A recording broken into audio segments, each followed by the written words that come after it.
Okay, welcome guys sa subject natin SVBG222A, General Surveying 2, and this is our final report presentation which also serve as your final examination for this subject. Okay? So, welcome dun sa mga first and last na umattend pa lang ngayon sa session natin ng live. Okay? So, yan. I hope you learn something today sa mga classmates nyo when they start presenting their topics. Okay? So, before we go do sa respective presentation, we will just tackle lang uh, yung mangyayari ngayong araw na to. So, again, I divided you guys into 4 groups. So, yung 4 groups natin is as shown. Yan. So,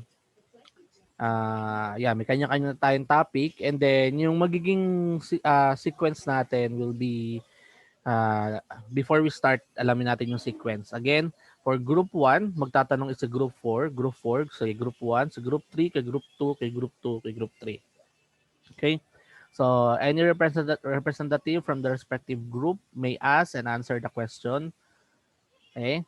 So, bakit kailangan magkakameron ng tanungan? Para malaman lang natin yung familiarity ninyo dun sa binigay sa inyong topic. Okay? And then, last time may present ako sa inyong rubric sa kung paano natin gigradean ngayon yung itong report na to. So, I made some changes dun sa rubric. Bali, yung mangyayari ngayon is ito yung magiging criteria natin. So, we have actually 4 criteria lang, yung mastery ng topic, delivery and presentation of the topic, instructional material, tsaka cooperation and speaking skills. So in your chat box, I have posted already yung link o yung Google Sheet link nung magiging kung saan kayo magre-rate doon sa classmate nyo. So habang nagdi-discuss or yung group nila nagdi-discuss, kailangan i-rate nyo sila according doon sa nakalagay dun sa link. So kung ma-open niyo yung chat box, please open yung link. So ito yung makikita nyo once you open yung link, yung Google Sheet na to. Okay?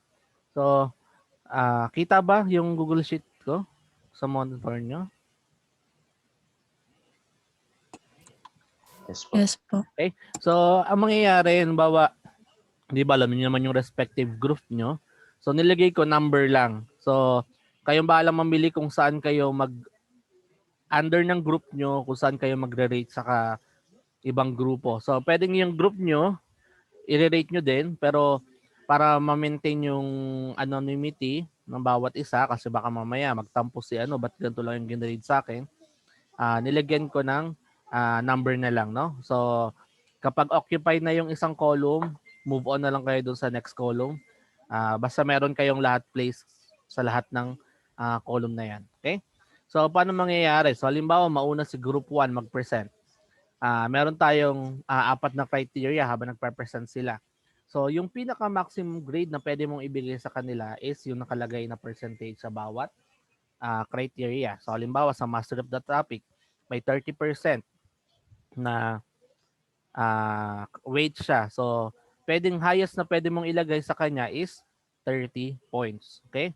So, pwedeng halimbawa 15 points lang kung talagang sa tingin ninyo hindi masyadong na-master nung nagre-report o nung reporter yung mismong topic nila, or yun, kumbaga parang hindi nila masyadong explain sa inyo. Okay? Then delivery and presentation ng topic, kung paano yung way ng pagkaka-describe o pagkaka-explain sa inyo ng mismong topic na na-select nila. Okay? Then instructional materials, kung ano bang itsura nung presentation nila. So aesthetically pleasing ba siya? Maganda ba siyang, kumbaga hindi ba siya nakakasawang panoorin habang nagre-report sila? Okay? And then yung last is cooperation and speaking skills ko. So kung paano yung pag-handle nila nung mismong topic, kumbaga paano yung pag-deliver nila doon sa topic na pinapresent nila. So kung halimbawa sa speaking skill, monotonous ba yung pagkaka-present? Kumbaga parang isang ano lang, parang nagbabasa lang ng PowerPoint yung pagkaka-deliver, no? So you have the power to to rate your classmate and your group mates according dito sa columns na to. Again, do sa iba, please access tong Google Sheet na to. I'll be sending again yung link dun sa for those who come in late. Teka, send natin ulit yung link. Okay? So,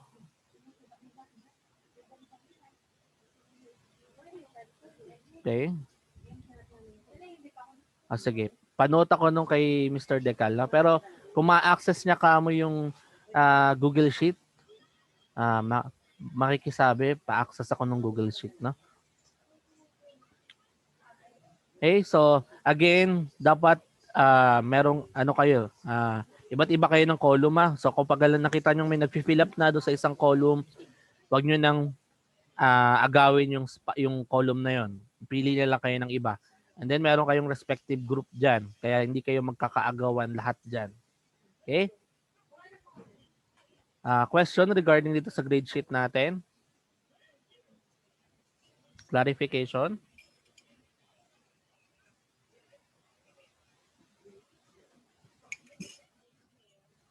Okay tayo dito?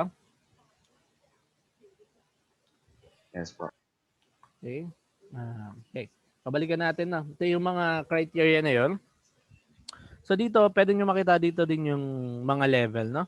So, limbawa, i-divide nyo na lang. Yes, as much as possible makapag-grade sana, no? Kasi that will reflect. Hindi ba na-open sa phone, sa browser ng phone?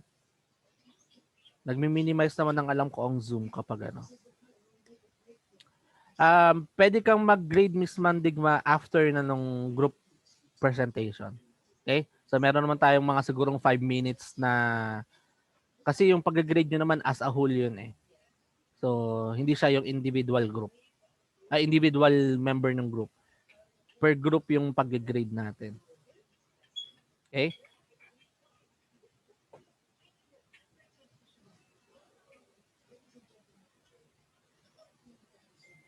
Okay, so again, ito yung criteria natin. So, ayan, makikita nyo, yung level 4, yung pinakamataas na pwedeng grade. Kasi pwedeng halimbawa, dito nyo halimbawa, mga yung from 20 to 30 points, dito nyo siya i-base sa level 4, no? Pero bahala kayong mag-assign. So, halimbawa, yung reporter, master nila, edi, bigyan nyo ng 30 points, no? So, kung ba medyo nakukulangan kayo, 28 points. Okay? Same dun sa iba, sa delivery and presentation. Kung creative ba yung pagkaka-present, no? Nung mismong presentation nila. And then, instructional materials. So, innovative ba yung pagkakagamit nila? So, alam natin halos PowerPoint lahat yung ginamit, pero meron bang kakaibang nangyayari do sa PowerPoint presentation nila? Okay?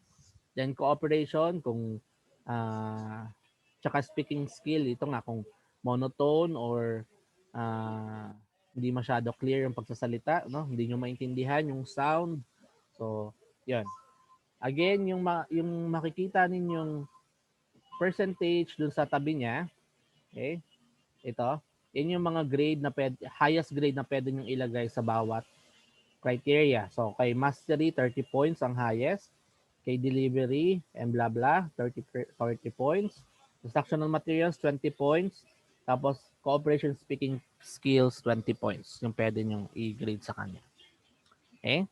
Again, this yung score na ilalagay nyo will be average and that will be calculated dun sa magiging final grade nung group na yon. Okay? Individual member ng group na yon. So, ano bang hatian nung points natin, ng grade natin? So, yung grading natin ganito, yung written report na sinubmit ninyo is 30%. Yung student assessment, itong Google Sheet is 35%. And yung grade ko as a professor or yung view ko dun sa pagka-present ninyo ng topic nyo is 35%. Okay? Total of 100%. So, kung ano man yung maging grade nito, siguro I'll be posting maybe later this day. No? Yun yung magiging grade nyo sa final examination ninyo. Okay? So, question before we start.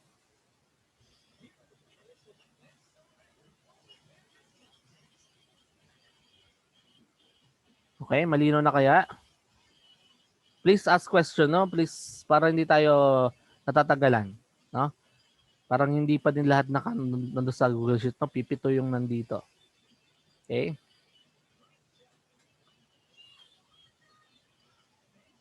So, pag hindi kayo nakapag-grade dito, hihilahin ninyo pababa yung grade mismo ng group na yon, no? Nung kaklase nyo. Kasi, yung grade dito will be divided by the total number ng student. So, kung halimbawa, 15 lang ang nag-grade, para makuha ang average yun, i-divide ko yun sa 19. So, bababa yung grade nyo. So, please, siguro after nung session natin, I'll give mga 30 minutes na allowance para mag-grade kayo dito. No? Kung halimbawa, naka-phone lang sila, pwede halimbawa sa papel nyo lang muna i-record yung grade nyo para doon sa group na yan. Then later nyo na lang i-encode yung grade na ilalagay ninyo. Okay? After nung session. Para hindi pabalik-balik tayo from Zoom to browser. Okay? So to start, alamin mo natin yung sequence, no?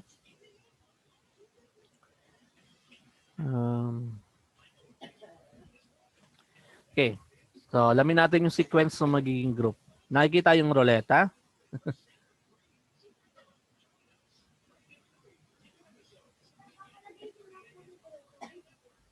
Hello? Kita po. Okay? So, i-roll na natin to ng tries para malaman na natin yung sequence ng reporting. Okay? Para doon sa reporting, ako na lang magpe-play ng video, no? Para alam ko yung speed na pwede kong i-apply. Okay? So, our first reporter will be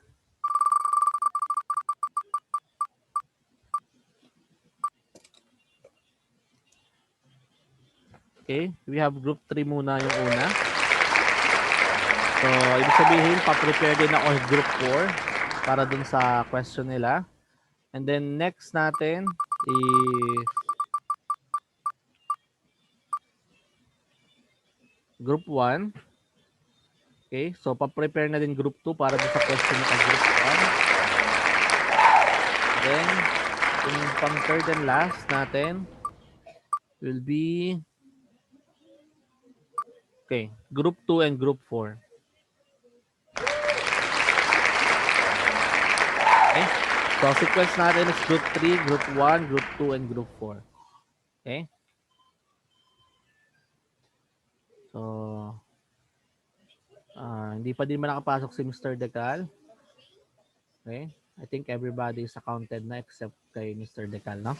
Who is having internet connection difficulty. Okay? Sir, excuse po. Yes po. For clarification lang po, ang group 4 po ay magbibigay ng question to group 1. Yes. And Si group 1 magtatanong kay group 4. One question lang naman. Okay po. Thank you po. Okay? Vice versa yun, no? Si 1 kay 4, si 4 si 1. Tapos si 2 kay 3, si 3 kay 2. Okay? Okay, i-prepare ko lang yung video, no? Group 3. Hi guys, Okay, so almost all of the report are 30 minutes long. Okay? So, ginagawa ko na lang is katulad ng na-request ko dun sa iba, change ko na lang yung speed, no? Pero, kung maapektuhan yung quality ng video, hindi ko na lang i-ano, no? Tawag nito, i-forward or ipa-play speed na mabilis. Okay? So, let us now proceed dun sa reporting natin. So, we will start with group 3 with the topic hydrographic surveying. So, please confirm if everybody can see now the player.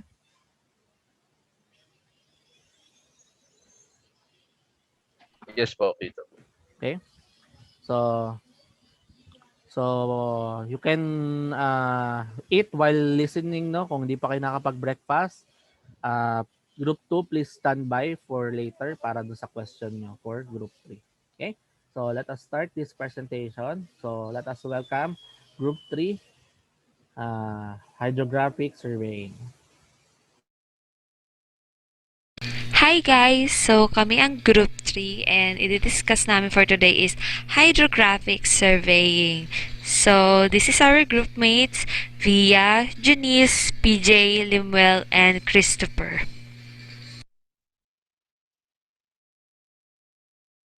Good morning, everyone. I'm Janice Galileo, and I'm the first reporter in Group 3. And what I'm going to discuss to you is about hydrography. So what is hydrography? Of course, from the word hydro and graph, generally refers to the measurement and description of physical features of any water and marginal land. Ito yung nagde-define sa measurement at physical features ng water, like oceans, seas, coastal areas, lakes, and rivers. When we say physical features, like for example is the seabed, the origins of hydrography lay in the making of charts to aid navigation by individual mariners as they navigated into new waters. These were usually the private property, even closely held secrets of individuals who used them for commercial or military advantage. As transoceanic trade and exploration increased, hydrographic surveys started to be carried out as an exercise in their own right. And the commissioning of surveys was increasingly done by governments and special hydrographic offices. National organizations, particularly navies, realized that the collection, systematization, and distribution of this knowledge gave it great organizational and military advantages. Before, hydrography was originally denotes only the study of ocean depths and of the directions and intensities of ocean currents. Unlike ngayon na parang mas pinalawak na yung sakop ng hydrography. Hydrographic survey. It is the science of measurement and description of features which affect maritime navigation, marine construction, dredging, offshore oil exploration, or the offshore oil drilling and related activities. A strong emphasis is placed on soundings, shorelines, tides, currents, seabed, and submerged obstructions that relate to the previously mentioned activities. In the chart below, you can see the measurement, description of physical features, water, and navigation. In measurements, ito yung kung ano ba yung need natin na i-measure sa tubig, such as depths, the tides, and currents and wave in a water column. Next is the description of physical features, such as establishment of bed topography and morphology, shore features, and marine geographical. Next is the water, such as coastal areas, seas, oceans, lakes, and rivers. And the last one is the navigation. Ito yung mga hazards like rocks, shoals, reefs, and other features that obstruct ship passage, effective anchoring. Ang primary use ng hydrography is to create nautical charts. When we say nautical charts, ito yung mapa ng isang ocean. Nalalaman dito yung water depths, obstructions, and any other information na kailangan para maging safe ang pagbiyahe ng isang ship. Without nautical charts, sailing would be much more dangerous and expensive. It is important to know everything because ships are the backbone of overseas trade. Pero syempre, hindi lang ginagamit ang hydrography sa pag-create ng nautical charts. Kagaya nga ng sabi ko kanina, mas pinalawak na ang sakop ng hydrography. Ginagamit din ito sa pag-manage ng oyster beds or yung seabeds na tinatawag natin. Ginagamit din ang hydrography to identify wrecks, help economies recover after hurricanes, and many more. Hydrographic survey is the mapping of the water area and surrounding detail. All other marine purposes and activities, such as offshore activities, economic development, security and defense, research, protection of the marine environment, and prediction services. Hi, my name is Lumilinosa. Hydrography is a science that measures and describes the physical features of the bodies of the water and the land areas adjacent to those bodies of water. Surveying with multi-beam echo sounder is primary method of obtaining hydrographic data by mapping out water depth, the shape of the sea floor and coastline, the location of possible obstruction, and physical features of the water bodies. Hydrography helps to keep our maritime transportation system moving, safety, and efficiency.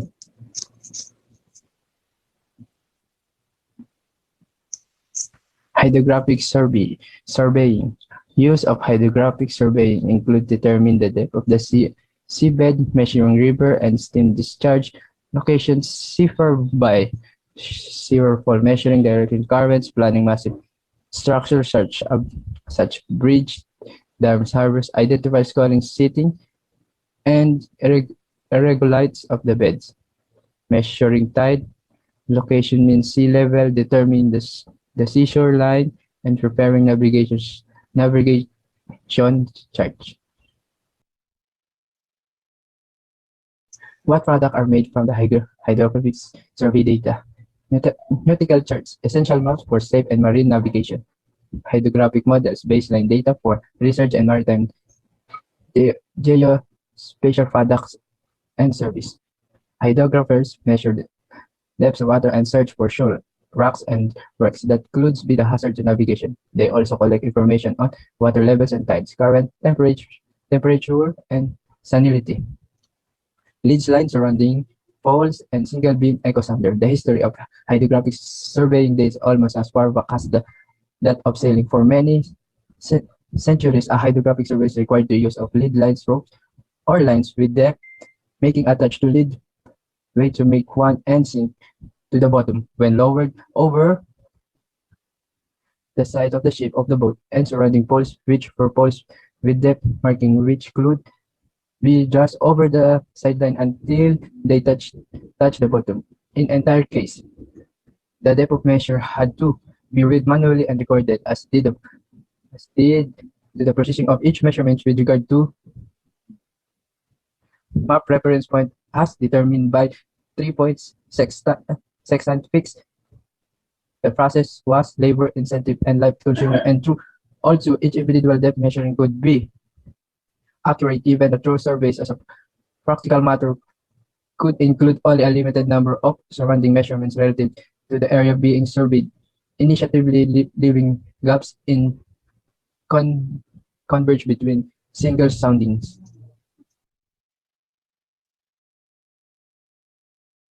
Wild drug surveillance. In 1904, wild drug surveillance was included into hydrographic and the United States Coast and Geodetic Surveying. Nicholas H. Heck played a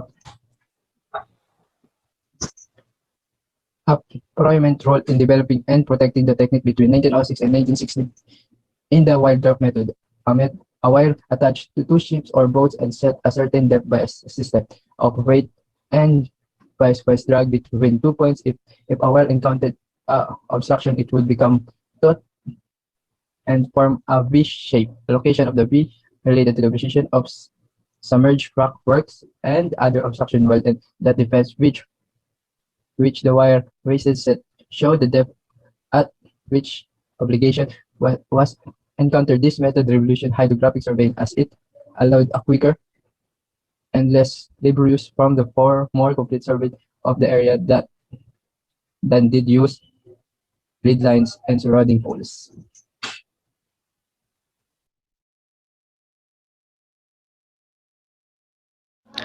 Good day, I am PJ Umali, and my topic is about modern hydrographic surveying and purpose of hydrographic surveying. So, modern surveying in suitable shallow water areas LiDAR, light detection and ranging may be used. Equipment can be installed on inflatable craft such as Ojaks, small craft, autonomous underwater vehicles, unmanned underwater vehicles, remote operated vehicles, or large ships and can include side scan, single beam, and multi-beam equipment. At one time, different data collection methods and standards were used in collecting hydrographic data for maritime safety and for scientific or engineering arithmetic charts. But increasingly, with the aid of improved collection techniques and computer processing, the data is collected under one standard and extracted for a specific use. So, Yung modern surveying is mas nakakatulong para mas mapadali yung pagsusurvey natin sa tubig. Dito, mas upgraded na yung equipment, lalong-lalo na pagdating sa boat kumpara sa dati. So with the help of latest equipment in conducting hydrographic survey, mas nakapag-survey tayo ng madalian. Kumbaga, kumbaga less sa pagod, sa effort, and sa time. Then dahil nga improve na yung ating technique, mas nakakakuha tayo ng standard collected data and we can extracted it for a specific use. So, we define hydrographic surveying as the process employed in gathering information concerning any body of water and its adjacent land areas. So, to illustrate the photo below, for example, meron ka ditong boat for hydrographic surveying. So, meron kang mga equipment na naka-attach sa boat. Then, meron tayong tinatawag na dynamic transducer draft correction because this is the surface of the water and andyan yung ating machine na naka-attach sa boat. So, under nun, makikita natin yung line downward and it is called observed depth. Then, after nung line ng observed depth, the horizontal line dun sa baba ng observed depth ay tinatawag nating sound velocity correction. So next is the tide correction. So bakit tide correction? Kasi alam natin na meron tayong low and high tide. So kapag low tide, there's come our reference datum. Then there's our actual depth from the surface of the water hanggang dun sa bed of the water. Then pamula naman sa datum pababa, ito yung tinatawag na chart depth. So, additional purpose of hydrographic surveying. First, it is being used for hydrographic maps and nautical charts. It is also used for flood control, water supply, and hydroelectric power development and irrigations. It is also used for designs of bridges, drainages, sewages, and culverts. So, yung culverts, ito yung bilog na parang malaking tubo na nilalagay sa ilalim ng daan or sa similar obstruction from one side to the other side. Then it is also being used for volume of impound water, tidal datum. So yung tidal datum, it is also being used for hazard such as submerged obstruction, sunken vessels, sandbars, rocks, shoals, coral reefs, and etc.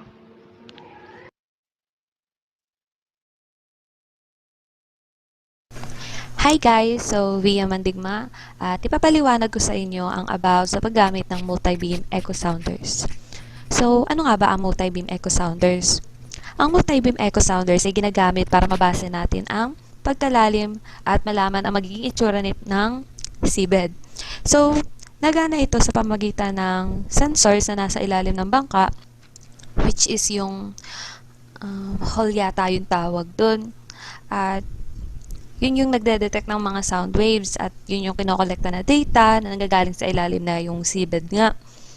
Na kaya ito tinawag na echo sounders kasi ito yung ginagamit para makarelease ng mga echo sounds na dadaloy hanggang sa may matamaang lupa.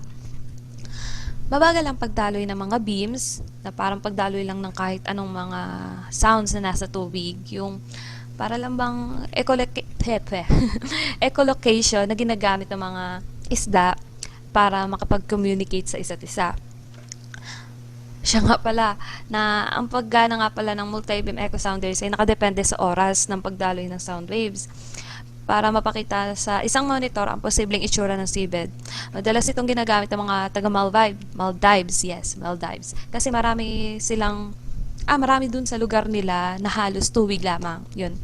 Isa pang madalas na gumagamit ng multi-beam echo sounders ay yung mga taga-commercial enterprises na tulad nga sabi ko kanina yung pag-collect ng data sa ilalim ng tubig at dagdag ko lang, nagde-detekto ng mga incoming storm surges. So, dito naman sa picture na ito, ipapaliwanag ko kung ano yung purpose ng mga yan. So, kung titingnan natin itong nasa left side, which is itong sound velocity profiler, ito yung gamit para ma-measure yung speed ng sound sa tubig. Tapos itong nasa baba ng sound velocity profiler, yung digital side scan sonar system, ito yung ilalaglag sa tubig para ma-scan yung nasa side para maging malawak yung makokollect na data na nasa seafloor or seabed. excuse me. Tapos, ito namang dual frequency, single beam echo sounder at multi-beam echo sounder ay parehas lang naman ng gamit na nagmamap ng seabed. Ang pinagkaiba lang ng dalawa, sa single beam, makitid siya pa cone shape. Tapos, sa multi-beam echo sounder, malawak yung sakop niya. Tapos, isa pa, sa single beam, hindi ito nakakakita or nakakalocate ng isda. Samantalang, itong si multi-beam, nakakalocate siya kung saan parte may isda. So, ito yung example ng picture. Tapos, ito naman yung example kong video ng sa single beam at multi-beam echo sounder.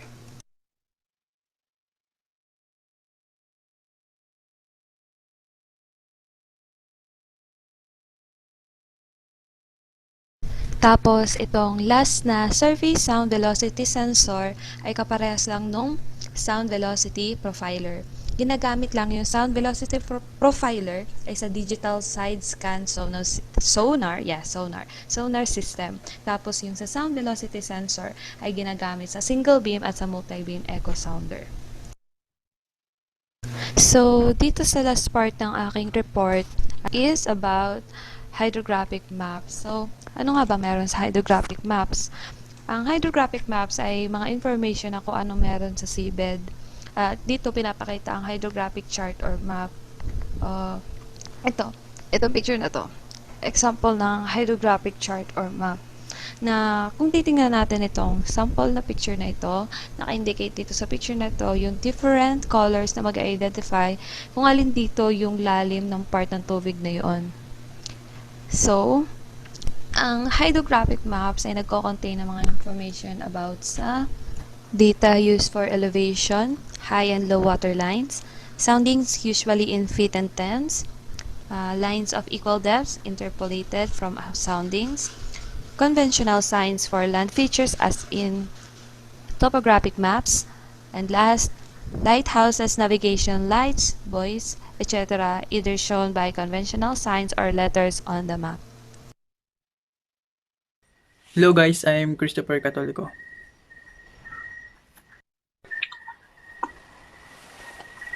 My report is all about the methods of determining the velocity of approach. Cheesy formula for open channels with cutter's coefficient is generally used. The cheesy formula is expressed as follows. B is equal to C times square root of RS. Substituting to the discharge equation, Q is equal to A times B, where B is equal to C times square root of RS. Where Q equals to the discharge of the stream, B, mean velocity of the stream, A, the mean cross-sectional area in the reeds, C, cutter's variable coefficient, R, the hydraulic main depth or hydraulic radius, S, the longitudinal slope of the water surface. Cutter's coefficient, C, is a variable coefficient whose values depends principally upon the roughness of the bed and also upon the inclination and the hydraulic main depth. In practice, the value of C is commonly derived tables or diagrams based upon the formula of cutter and congolate, which is expressed as follows. C is equal to 1 over n plus 23 plus 0.00155 over S over 1 plus n over square root of R times 23 plus 0.00155 over S. This is the three important formulas na kailangan natin tandaan. The B, the Q, and the C. The roughness coefficient and in the above formula is a retardation factor that will depend on the character and shape of the stream bed. Illustrative problems. Number 1, the right and the left water edges of the stream are 3.0 and 30.0 meter, respectively, from an initial reference point. Verticals are located at distances 5.5, 8.5, 11.5, 14.5, 17.5, 20.5, 23.5, 26.5, and 29.5 meter from the reference points. Depths of verticals are 0.6, 1.2, 1.4, 2.4, 2.6, 2.7, 2.5, 2.0, and 0.9 meter. Mean velocities in the verticals are 2.0, 0.5, 0.7, 0.9, 0.9, 1.0, 1.1, 0.6, and 0.2 meter per second, respectively. Assuming that the discharges in the end sections of the stream to be zero, determine the following. A. Its cross-sectional area of the stream, square meter. B. The discharge of the stream, cubic meter per second. A. Average velocity flow of the stream, meter per second. Kaya bago natin itong sagutin, we need to draw it first para mas maintindihan natin.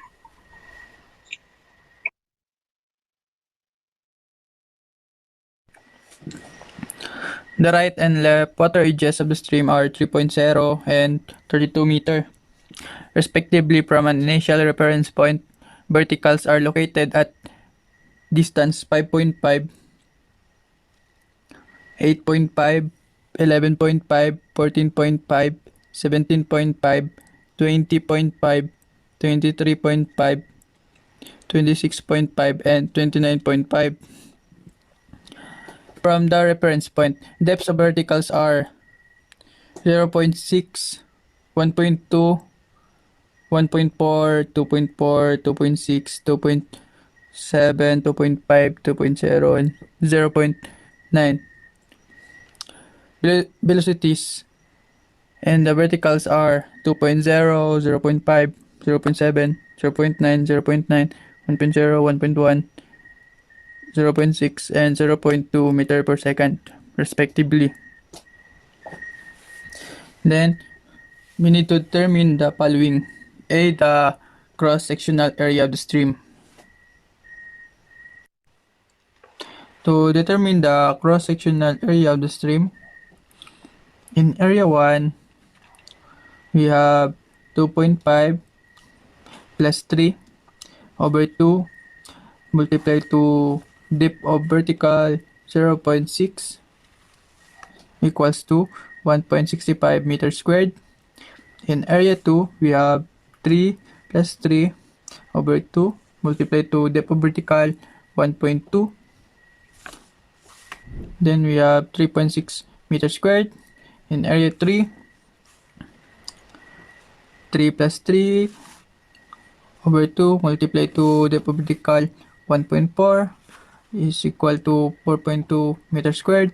In area 4, in area 5, area 6, area 7, area 8, area 9, we have the same process. Then we need to total it, and then we can have the 48.52 meters squared. It is the cross-sectional area of the stream.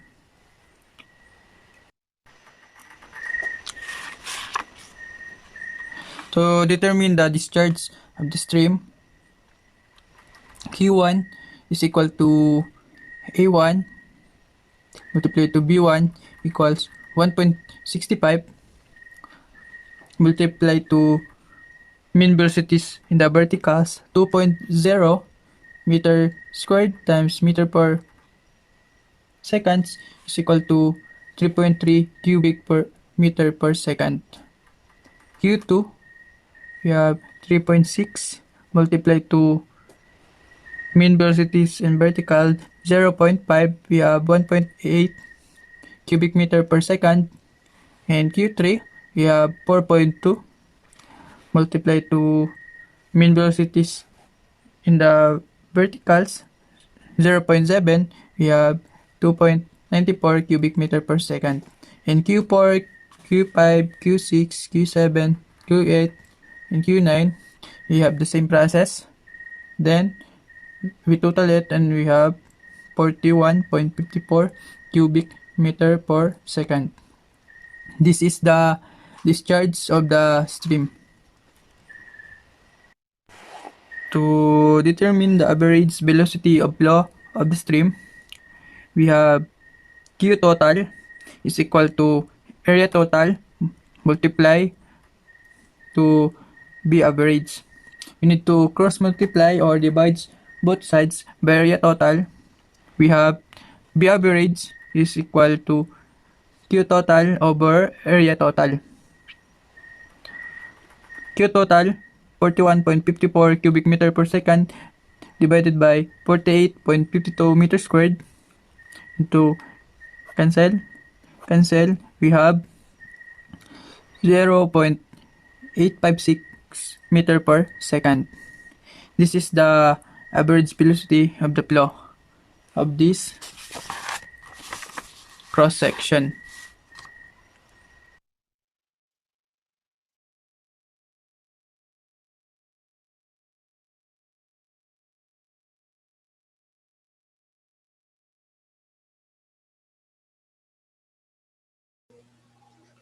Alright, yun yung sa first group natin, sa group 3, which is yung hydrographic surveying. So, before I proceed do sa question ko lang, may I ask group 2 for their question to group 3?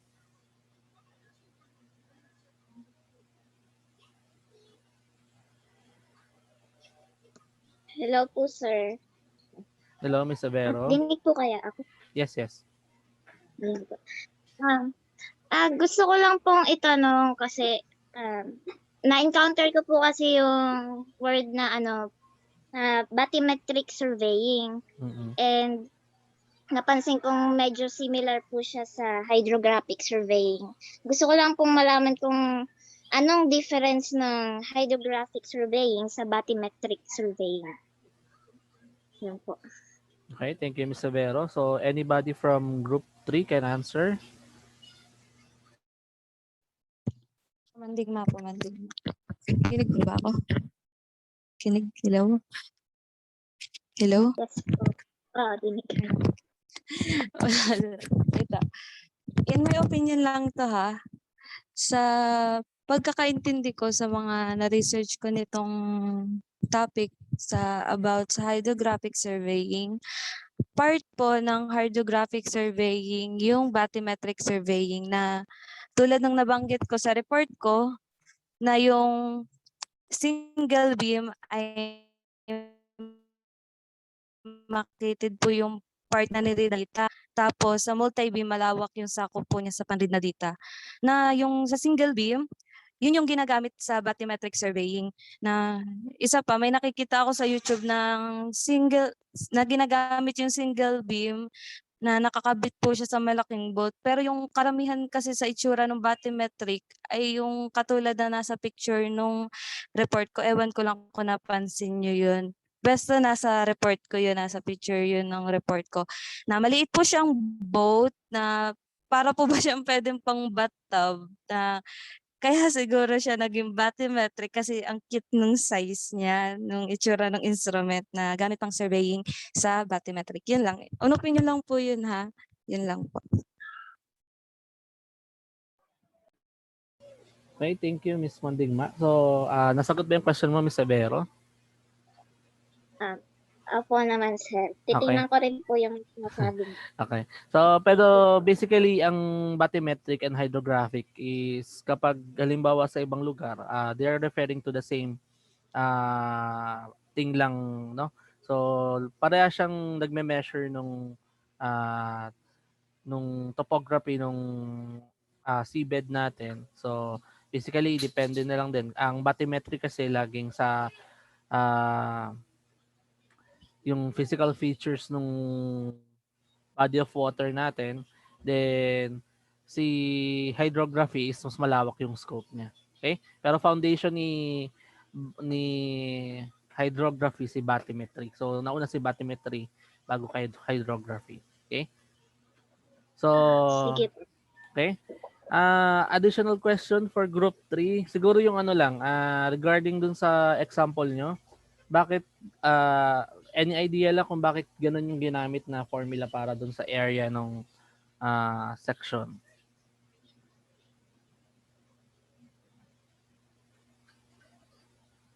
Again, group 3, question lang regarding dun sa example. Ba't kaya ganun yung formula ng area na ginamit? Do you have any idea kung bakit yun yung ginamit na formula dun sa problem na present?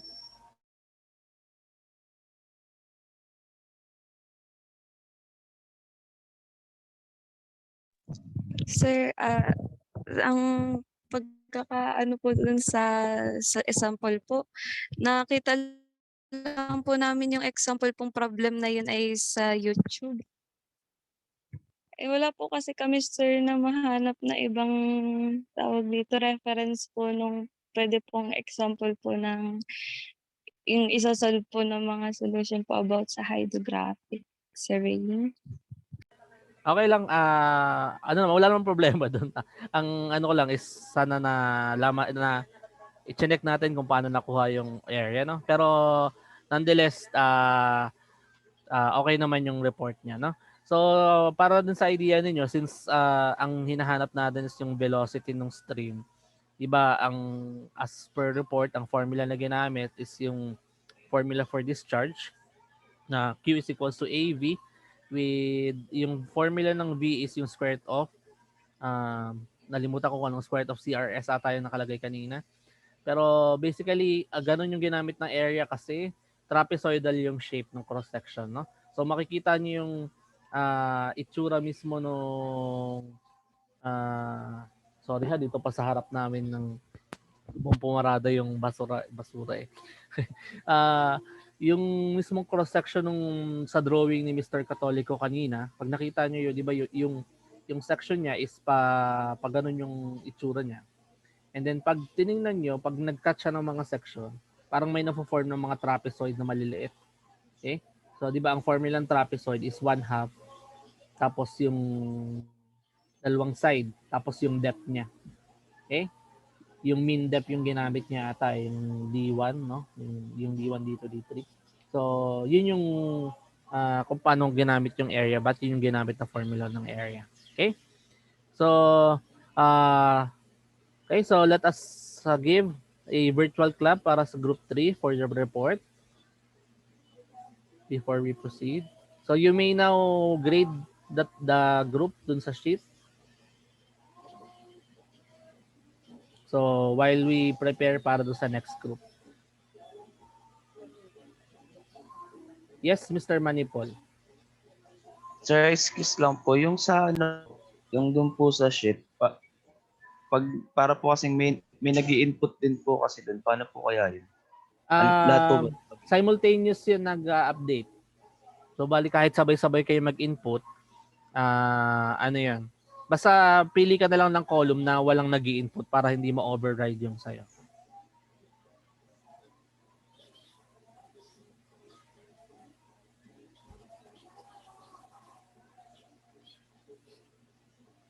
Okay ba?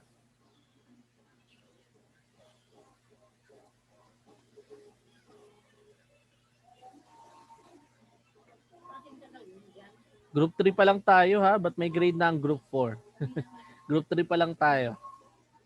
So, ibig sabihin yung gigradean lang yung lalagyan natin dito. Hindi yung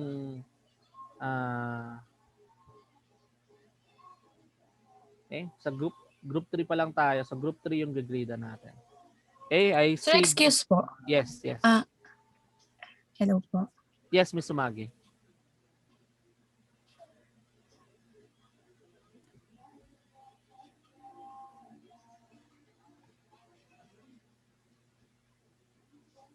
Ay, dun po sa column namin, tapos tapat po nung row ng ano po ng topic. Kaya, okay. Balikan natin yung sheet, no? Okay. So, itong sheet natin, ayan. So, may mga group number tayo dito sa taas, sa column, no? Ito nilagay ko to para ma-identify lang kung saan kayo pwede mamili. Kung saan ka group belong, no? Halimbawa, ikaw from group 1 ka. So, from group 1, dito ka pwede mamili ng column. So, 1 to 5 ng group 1. Tapos pag nakita mo yung isang column, halimbawa si 1 may nag-fill up na, halimbawa dito sa 4, si Miss Galuyo nag-fill up na sa group 4, sa column 4. Ibig sabihin, pili ka na lang ng wala pang fill up. Okay? Then yung pag-grade is kung sinong reporter, si group 3 yung nag-report. So yun yung gigrade ninyo. Base dun sa column na pinili ninyo. So yung column is para lang na meron kayo ng sarili-sariling grade sheet. Okay? Maano ba? O malito pa din? Hindi ko kasi nilagyan ng pangalan for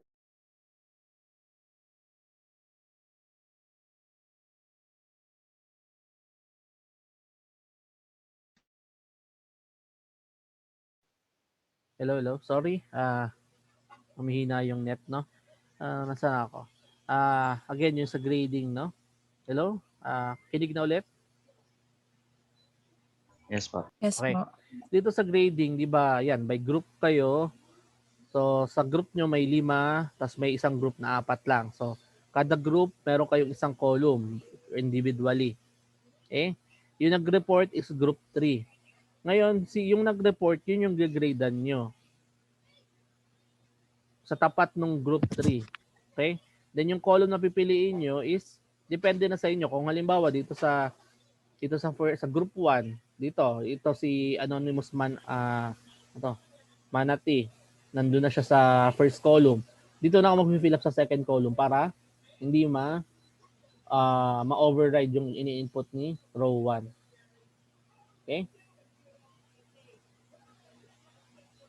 Basta kung ano yung group na nag-report, yun yung gagrade ninyo. So, si group 3, tapos si group 3, yung lahat ng group members is nakapag-grade na kay group 3. So, okay itong kay group 3. Okay? Group 3 dito, yan. Kumbaga yung mga members mismo ni group 3, nag-grade na dun sa mga ka-team nila. Sir, ask lang po. Okay, okay. Di ba po, halimbawa, group 3, yung number 1, ako lang po ang mag-fill up nun para po sa lahat? Oo, Or oo. halimbawa, nag-report si Janice, kasi si Janice yung una po nag-report sa amin. Mm-mm. Siya po yung grade na namin or panglahatan na po? Pang group to. Bali itong nilalagay niyong grade is for group. Ito ay individual grading ninyo para dun sa group.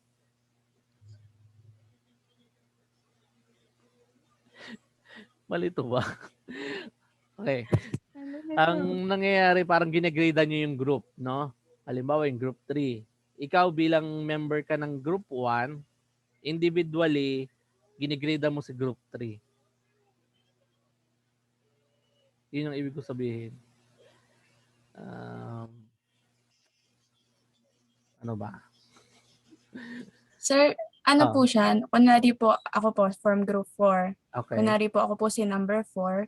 Doon Okay. po sa ilalim po ng number 4 at tapat po nung topic hydrographic surveying, doon po ako mag-grade.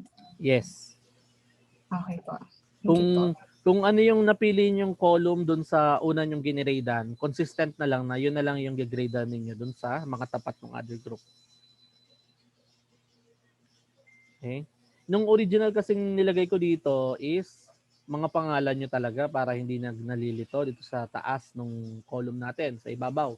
Kaso naisip ko for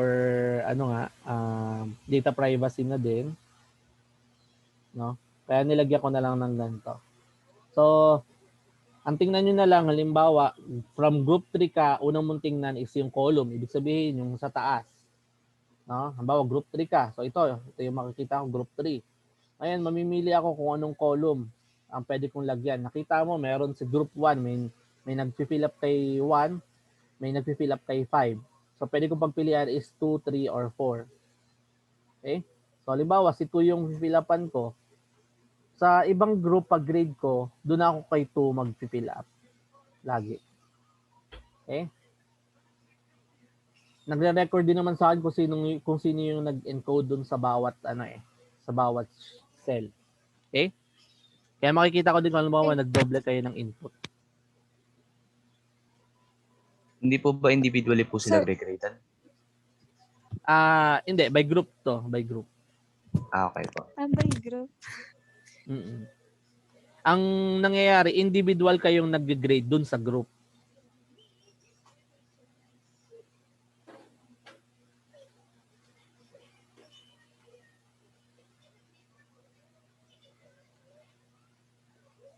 O mas gusto nyo individual yung gradean yung group, yung member, para individual yung performance natin.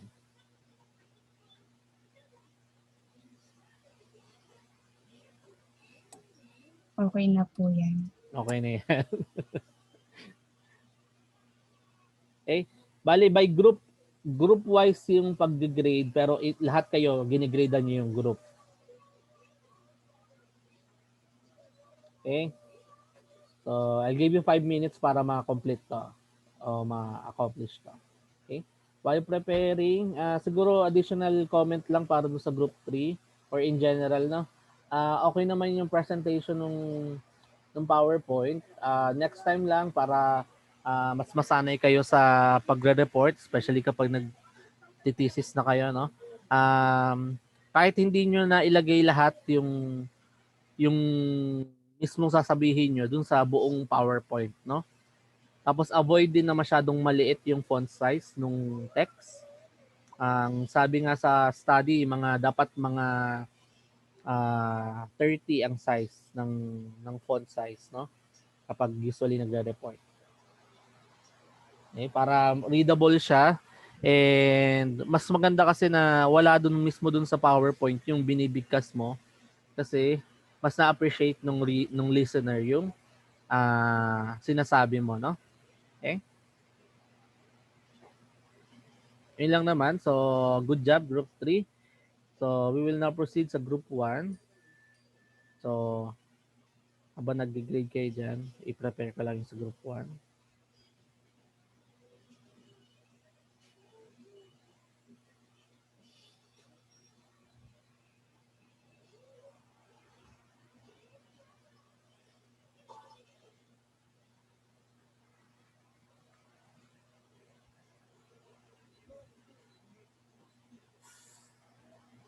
Hindi na nakalaging si Mr. Decalmo.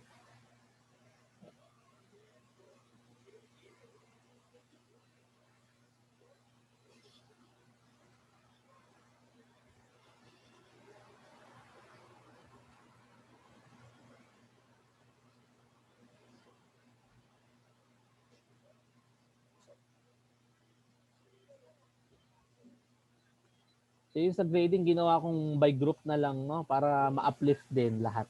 Kasi final exam ito. No? Kaya hindi ko ginawang individually. Pero yung ako sa assessment ko, yung sa akin na 35%, yun yung individual. Okay? So, I guess okay na mag-fill up yung iba, no? So, again, pwedeng halimbawa, sulat nyo na lang muna sa papel, then later nyo na lang i-input yung grade nyo, no? I'll give you time dun sa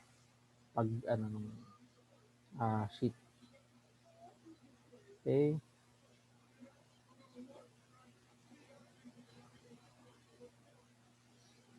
So, let us now proceed to group 1, who will report topographic surveying. So, anybody can see a black screen na ba? Yes po. Okay.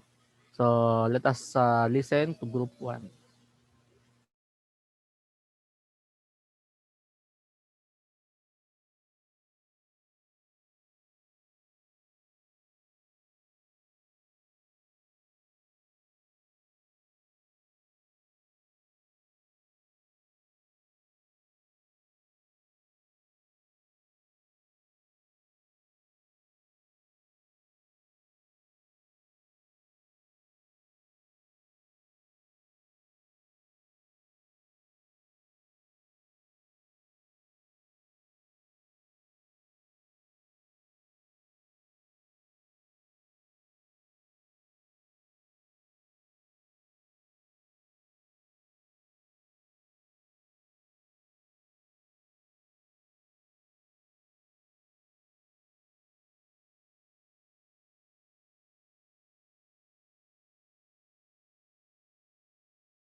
Sir, wala pong audio.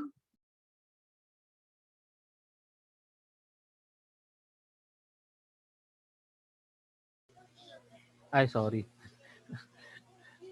Okay, wait lang.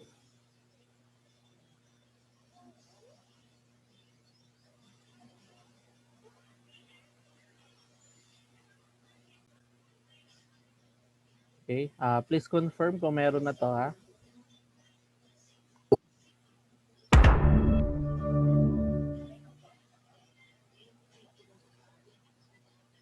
Meron na? Meron na po, sir. Okay, thank you. Ako nga pala si Jose Miguel Fernando at ang i-discuss ko po ngayon ay about sa topographic survey. First of all, ano po ba ang topographic survey?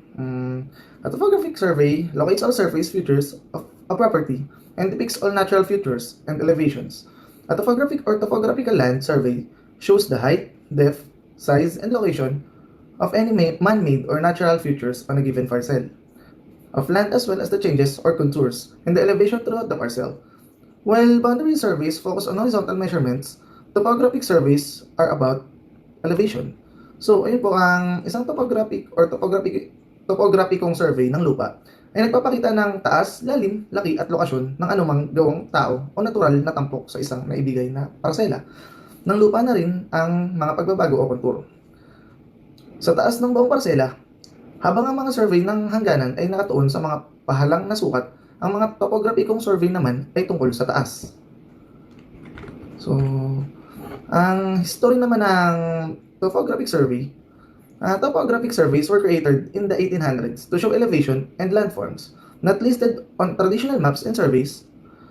The first topographic map series of an entire country is the Carte Geometrie de la France in 1789.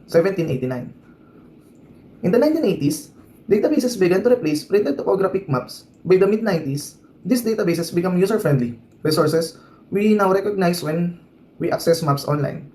In present day, topographic maps still serve their purpose, assisting with geographic planning, earth science studies, and civil engineering. So, ayun po, ang topographic survey ay nagsimula pa noong 1800s para mapakita ang mga elevation at landforms na hindi nakalista sa ating tradisyonal na mapa at survey. At noong mga 1980s ay ginagawa ng imprenta ang topographic maps. Ang topographic map ay natutulungan pa rin tayo sa geographic planning, earth science studies at civil engineering. How the topographic surveys are conducted? To conduct a topographic survey, a surveying quality global positioning system or GPS, unit and electronic magnetic measurement or EDM, total station theodolite or TST are used to determine the locations of features shown on the plan. A topographic survey shows existing features, property lines, and contour lines that indicate the lay of the land. Ang GPS po o Global Positioning System ay isang mahalagang bahagi ng pagsisiyasat at pagmamapping ng mga aktibidad sa buong mundo. EDM or Electronic Distance Measurement ay ginagamit sa pagsukat ng distansya ay isang paraan sa pagtukoy ng haba pagitan ng dalawang puntos gamit ang mga electromagnetic waves. Ang mga instrumento ng EDM ay kayang sukatin ang distansya na hanggang sa 100 kilometro. Total Station Theodolite or TST ay isang kabuuang istasyon ay isang theodolite na may isang pinagsamang distansya, metro na maaaring sukatin ang mga anggulo at distansya ng sabay-sabay. How topographic surveys are used? Land survey services are asked to produce topographic surveys for construction and architectural projects, environmental restoration and property improvements, to fulfill regulatory requirements for construction codes, guidance for setting up grading or drainage ditches, when land developed for one purpose is being used for another purpose. To further ado, the next report will be discussed by Ma'am Christine Marasigan.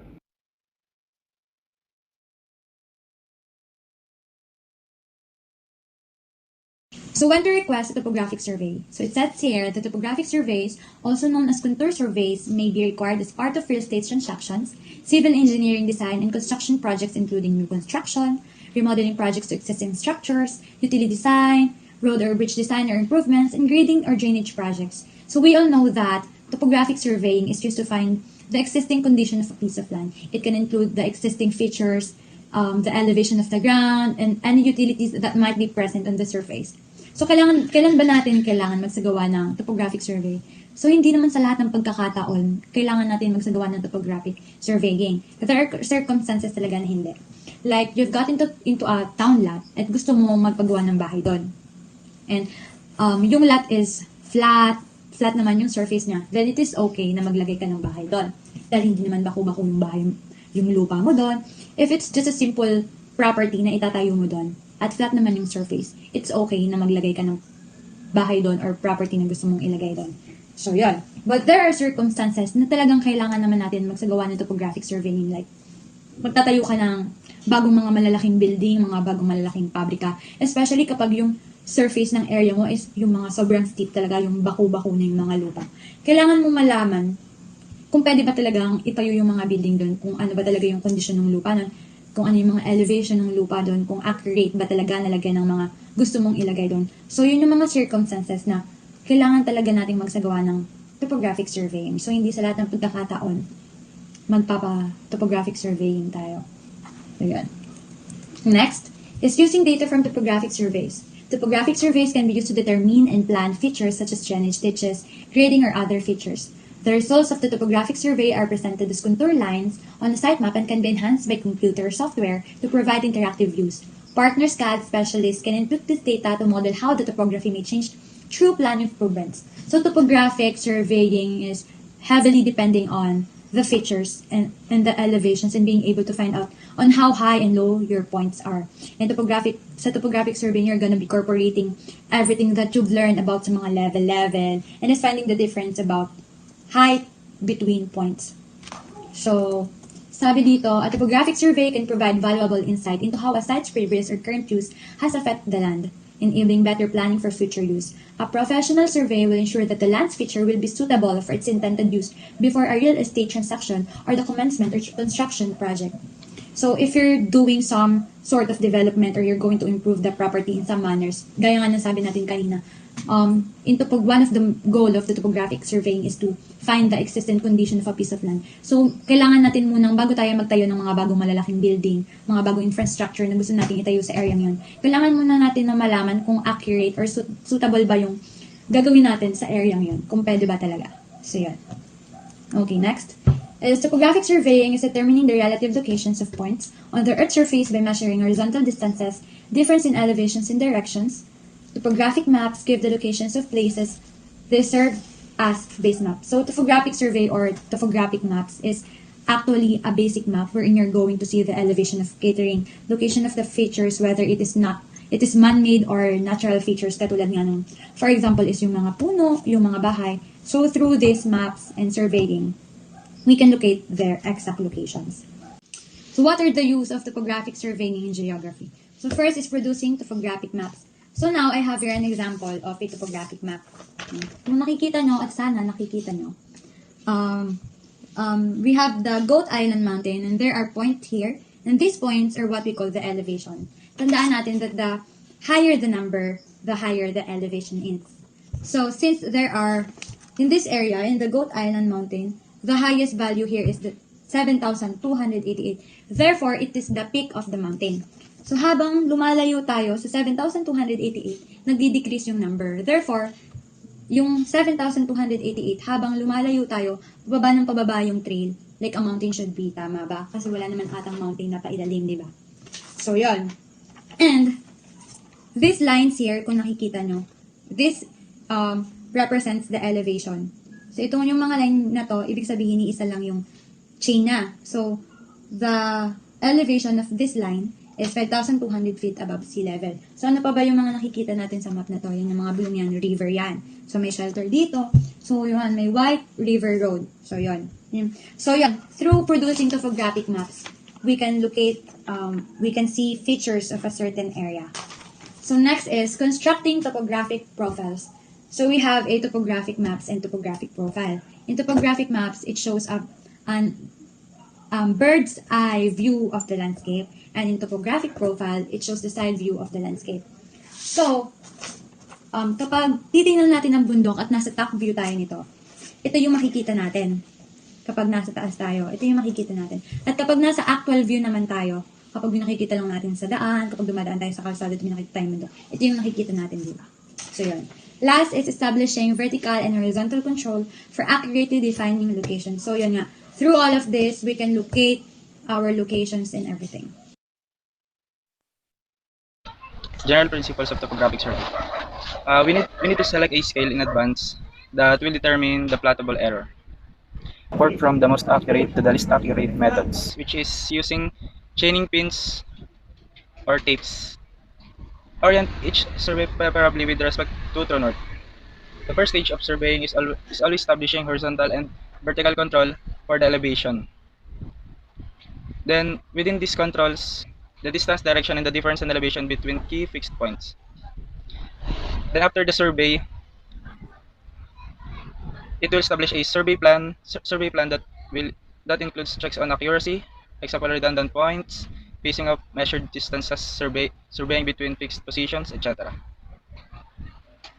Sa survey plan, dito natin makita yung nakuha nating data, which is distance, direction, at saka ang elevation. Methods of topographic survey.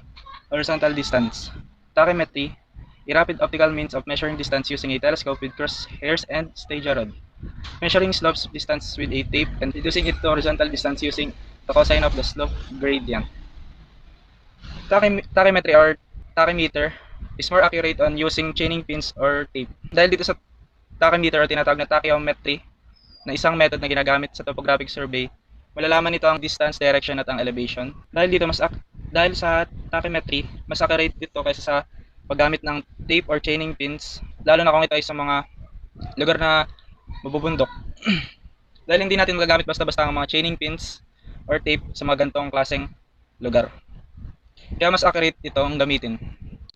Bukod dito sa tachymetry or tachymeter, meron na tayong ibang kagamitan na tinatawag na EDM or electromagnetic distance measurement tulad ng total station at ang RTK na mas madaling gamitin sa topographic survey.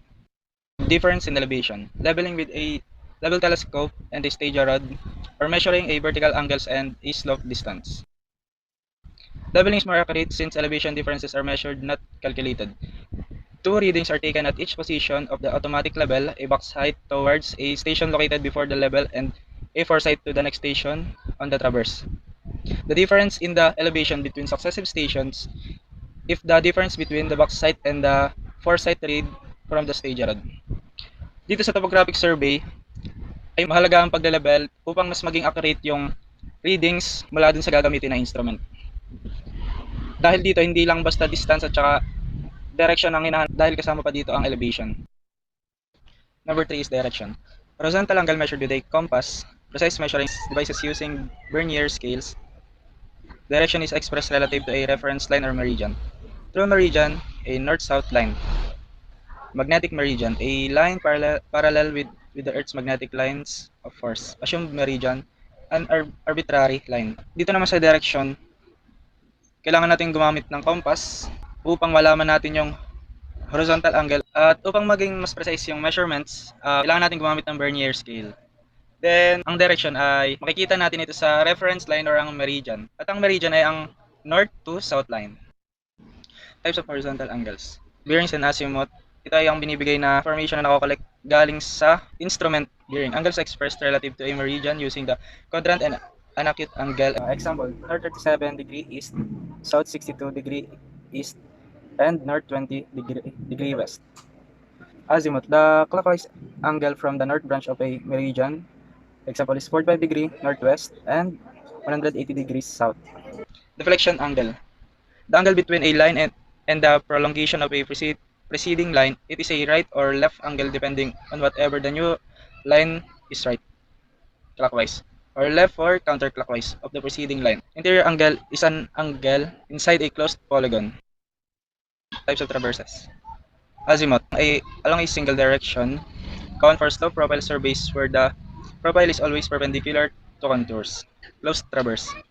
Begins and ends at fixed point controls of known location permits calculation and adjustment for closure error. Dito sa aming presentation, ito ang example ng closed loop traverse or makikita mo na closed at ito ay nagsisimula at nagtatapos ito sa iisang fixed control point. Next is closed loop traverse. Begins and ends at the same station. Permits calculation and adjustment for closure error and use of interior and deflection angle. Dito naman sa closed loop traverse, may makita tayo na dalawang station, and thus is open traverse. Open traverse, surveying from a known position to a point of unknown position, does not enable computational check for error. Rather, all measurement must be repeated to check for error. Dito naman ay nagpapakita ng isang station at open na traverse.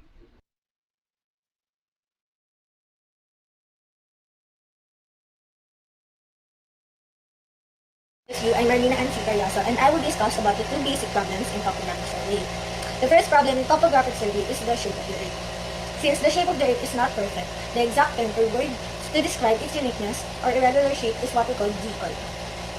Based on the illustration na nasa PowerPoint presentation ko, that red wavy line is an example of geoid. Geoid is an imaginary sea level surface that undulates or moves into wavy motion over all of the Earth. But that geoid is not only for oceanic areas, but also it extends to land masses. Geoid is called an imaginary sea level surface because it uses a measurement, and that measurement is called mean sea level. Mean sea level is the elevation of planet sea level surface if the water is flat, no tides and current. MSL is useful for geoid model since water responds to the Earth's gravitational pull. Geoid model is essential because it is used to establish vertical datum. Geoid is considered in geodetic surveys, where flat surfaces are not level, plumb lines are not parallel, and the sum of the angles in triangle are more than 180 degrees. But the surveys over large area are still precise because of the use of the principles of geodesy. Principles of geodesy is the mathematical properties of an ellipsoid that emulates the Earth. However, most of the surveys, including topographic survey and geography, nananeglect lang daw po yung mga departure of horizontal lines from level and plane angles from spherical angles. Since marami nga daw pong curvature ang Earth, the purpose of the first type of topographical survey is to establish an horizontal plane. Dito po is isusukat po natin yung horizontal distance, angles, and direction. And that process is called plane surveying. Plane surveying is different from geodetic survey. In plane surveying, Earth's surface is regarded as flat, angles are plane, level lines are straight, plumbs are parallel within the survey assumptions, and the relative location of the points can be calculated using the principle of plane trigonometry. Based po sa illustration na nasa PowerPoint, yung triangle po na nasa taas is an example of right triangle and yung nasa baba is oblique triangle. So yung principles of plane trigonometry for right triangle is sin A is equals to A over C, sin B is equals to B over C, and C squared is equals to A squared plus B squared. Yung capital A and B po are the acute angles, and yung capital letter C po is yung right angle. Yung small letter A, B, C po ay dun sa mga opposite sides po kung saan naka-designated yung same letters. Tapos, yung sa oblique triangle naman po is A over sin A is equals to B over sin B is equals to C over sin C. So now let's move on to the second basic problem in topographic surveying, which is the error. There are three main sources of error, which are the natural errors, instrument errors, and the human errors. Natural errors are caused by wind, temperature, atmospheric, gravitational force, and etc. While in instrument error are caused by imperfections in manufacturing. In human errors, it is caused by the inability of survey technician, maybe having a poor eyesight, and etc. Distances and angles can never be determined exactly. Measurements are subject to error. Error can be controlled through procedure and instrumentation. Surveys are conducted according to standard levels of accuracy. The desired level of accuracy depends on the intended use of the survey data. Kaya po meron tayong mga adjustment closure of error. And yun po i-discuss ng next reporter.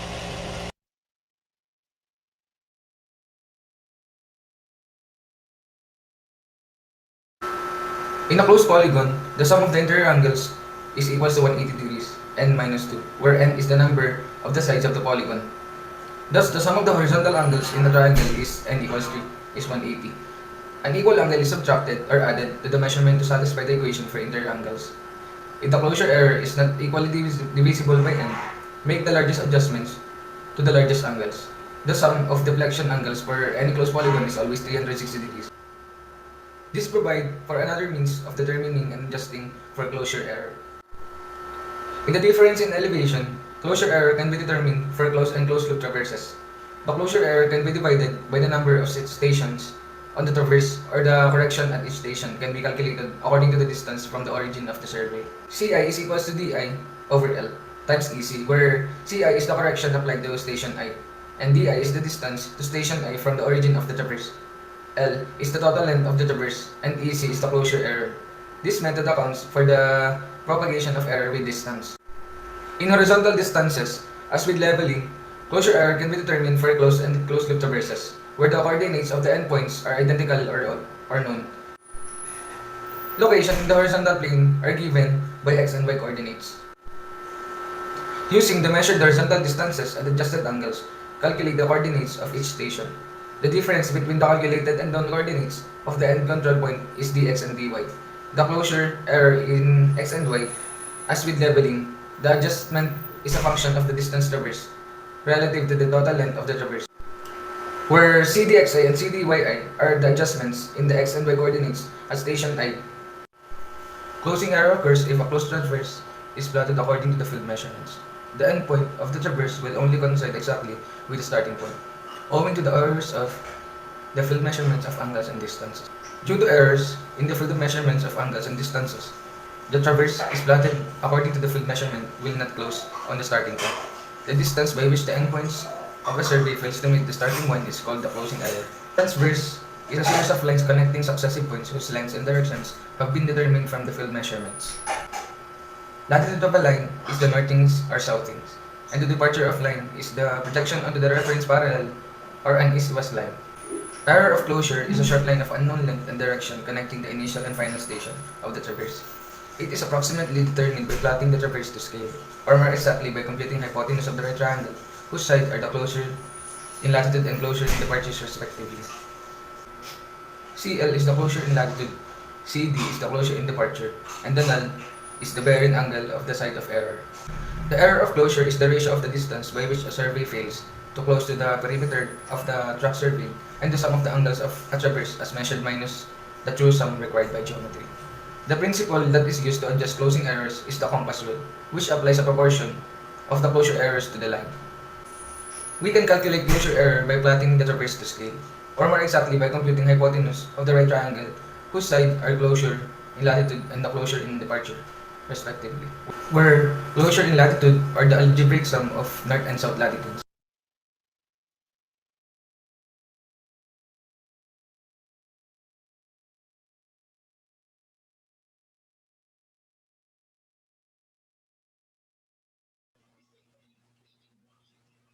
Okay.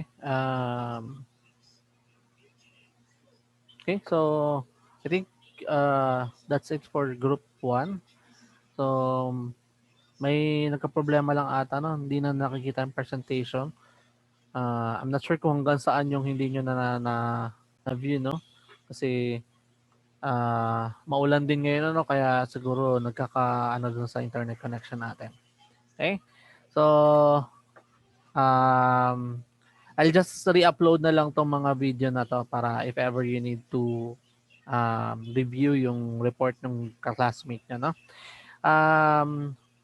Okay, so proceed. May from group 2, may question po ba from group 2 to group 1? From group 4 po. Group 4. Sorry. Okay, group 4 pala. Sorry. Okay. Sige, Miss Sumagi. For group 1, since your report is about the topographic survey, what specifically the data needed in topographic survey?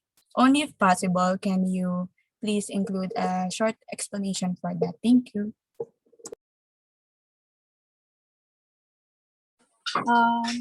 Actually, there are two types of data in topographic surveying. Yun ay yung vertical datum and horizontal datum. Horizontal datums, it measures position like the latitude and longitude. And yung vertical datum naman is the collection of specific points on the Earth, either known heights or either it's above or below mean sea level. Sa topographic surveying kasi, kaya kailangan ng dalawang yan, yung vertical datum and horizontal datum, is first step sa topographic surveying is plane surveying. Kaya kailangan ng mga horizontal distances, angles, and directions. And need din po ng vertical datum kasi ang main purpose nga ng topographic surveying is to show their location, size, and height, and any changes in elevation on a given parcel of land. Yun lang. Thank you. Okay, thank you. Miss Sumaga and Miss Marasigan. Okay, so ano lang, side question lang from me. So kung halimbawa may itatayo tayong roadway sa isang lugar, no? Then nakita natin sa topo na may varying tayong height. Halimbawa sa isang area, meron tayong magiging malalim yung change in elevation ng mismong terrain natin. So, what do you think yung magiging goal nito po para dun sa para magtuloy yung ating construction ng roadway natin? Ano sa tingin niyo yung magiging contribution nito po?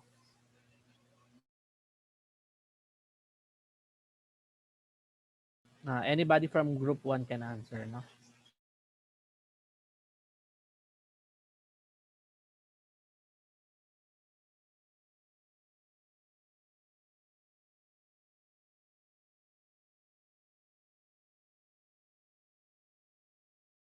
Sir, pwede pong pakiulit yung tanong. Halimbawa magko-construct tayo ng roadway, no, ng road.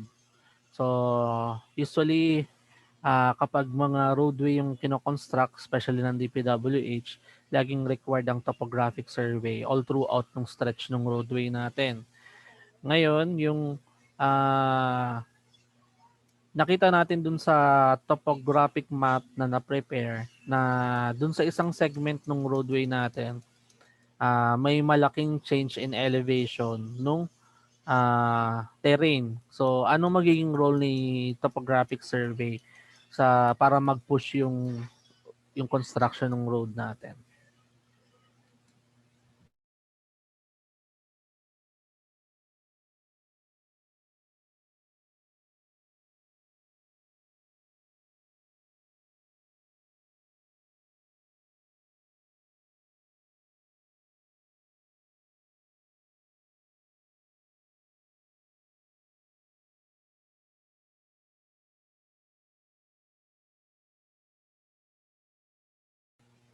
Hello, group 1?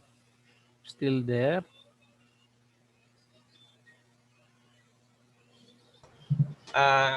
Good morning po, sir. Dito po Morning. sa topographic survey, dun po malalaman yung po bang yung pwede pong malaman yung elevation po na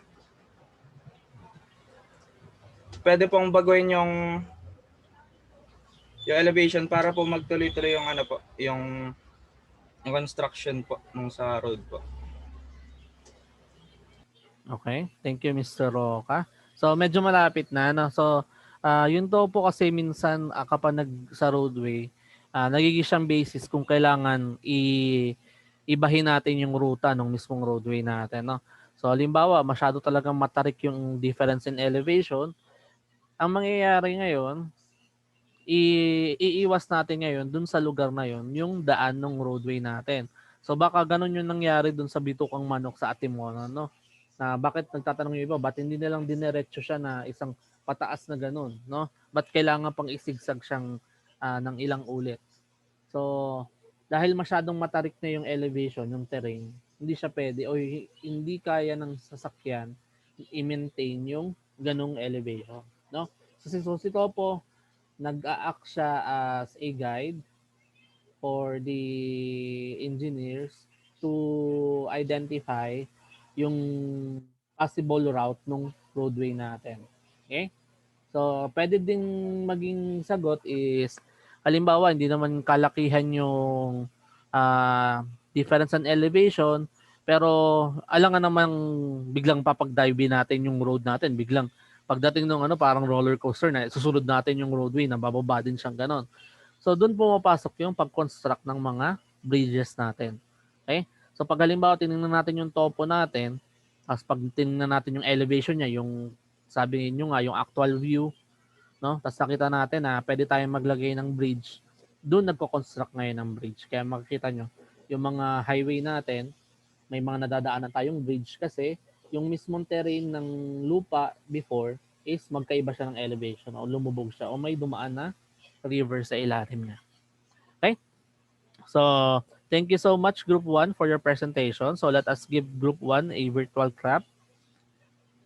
Okay? Ayan. Thank you. You may now grade your classmate dun sa worksheet, no? So, while preparing, so additional comment lang for future reference lang din, ano? So the presentation is good, no? Kasi medyo high-tech, no?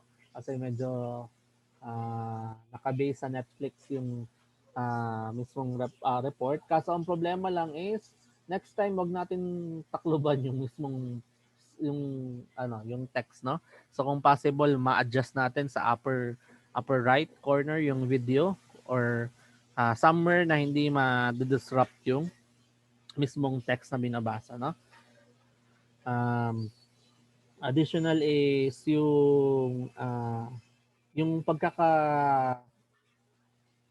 format lang mismo siguro ng mga text, no? Hindi kasi consistent. Medyo nakakailang basahin lang yung halimbawa may gumagamit na asterisk, may ginagamit, dash ang ginagamit. So, consistency lang all throughout the report will be very beneficial in the end, no? Kasi mas magiging madali i-absorb ng mata. Okay? And then yung sa mga photos, yung mga edges, no, mga naka ano yung edges, naka-blur yung edges. So next time mas maganda is i-curve na lang natin yung photo, no? Na hindi naka-blur yung side para mas appreciate ng viewer yung mismong report natin. Okay? So all in all, good job naman group 1. So again, you may now grade your classmate dun sa sheet while I prepare yung sa group 2 na report. Okay?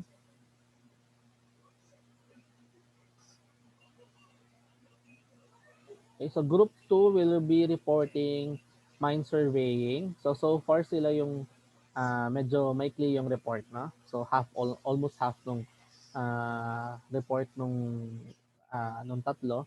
Pero kaya hindi ko na i-fast forward yung play nila. Yung play speed nila.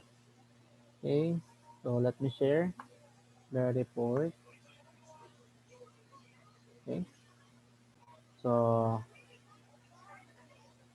kita na ba yung screen nila?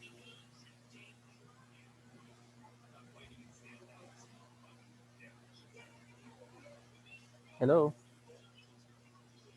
Yes po, sir. Okay. Sige. Okay. Hindi huwag natin patagalin para mas madali na tayo matapos. Let us all welcome Group 2 with the report, Mind Surveying, with the following groups, no? Group mates. Okay.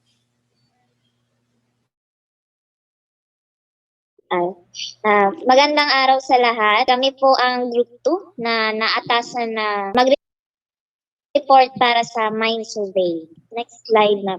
Magandang araw po sa lahat. Ang akin po is origin of mind surveying. So ito po, sabi po dito is the disciplines of surveying and mining both date back to ancient time. The ancient Greeks not only developed the science of geometry, but they also developed the first surveying tool, the diopter. Kung ano po siya, sinisipat din po siya. Noong una po, nung uso pa po ang slavery and whatnot, ginagawa po nila, pinapasipat sa mga kay high educated slave or capture lang nila na slave. Tapos po gagamitin nila yung mga lower slaves as a digging mechanic po para po sa lupa. Ang uso po sa kanila nun is surface mining, hindi po yung yung parang yung sobrang lalim na kailangan pa nilang lagyan ng ng kahoy sa loob. Tapos hanggang sa nasakop din po ng Romans ang mga Greeks. Doon po nila nalaman kung paano magawa po ng tunneling system po na medyo safe po para do sa mga slaves na wala naman sila pakialam kay mamatayo.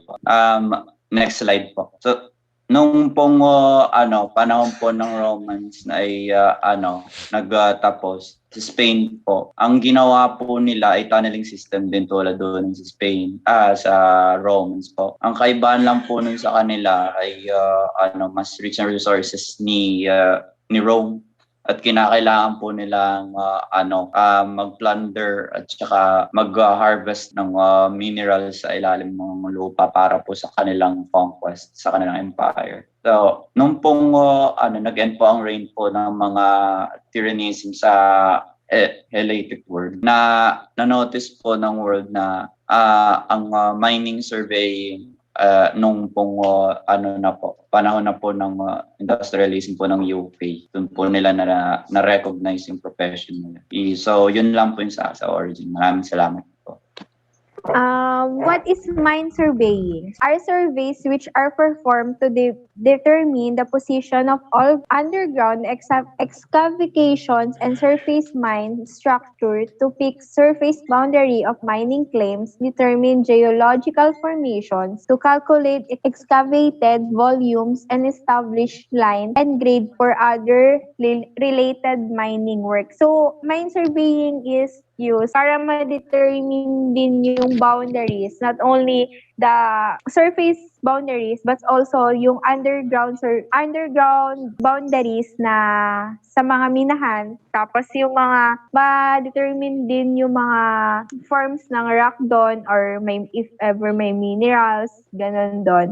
And mine surveying can be summarized as the digging of mine scarps and galleries and the calculation of volume of rock. So parang ang mine surveying is not only para masukat yung land, yung boundaries, may establish ganon, but para makakita rin siya ng mga yung gaano kadami yung volume ng rock na available dun sa area na yon, if ever na may mga ancient things na ma-recognize ng instrument if tiningnan nila yon. Yun lang po. Mine surveying standard procedure. The authorized mine surveyor should ensure that if a local grid system is in use at a mine, the relationship between that grid and MGA 94 established in terms of distance and coordinates. Surface mine baseline should not be less than 250 in length and each should substantially mark. At underground baseline, a baseline should be established in underground working of each level of shaft or at least every 700 meter of traverse in decline access. The underground baseline should be in suitable position and be as long as predictable but at least 100 meter in length. Next po. Traverses.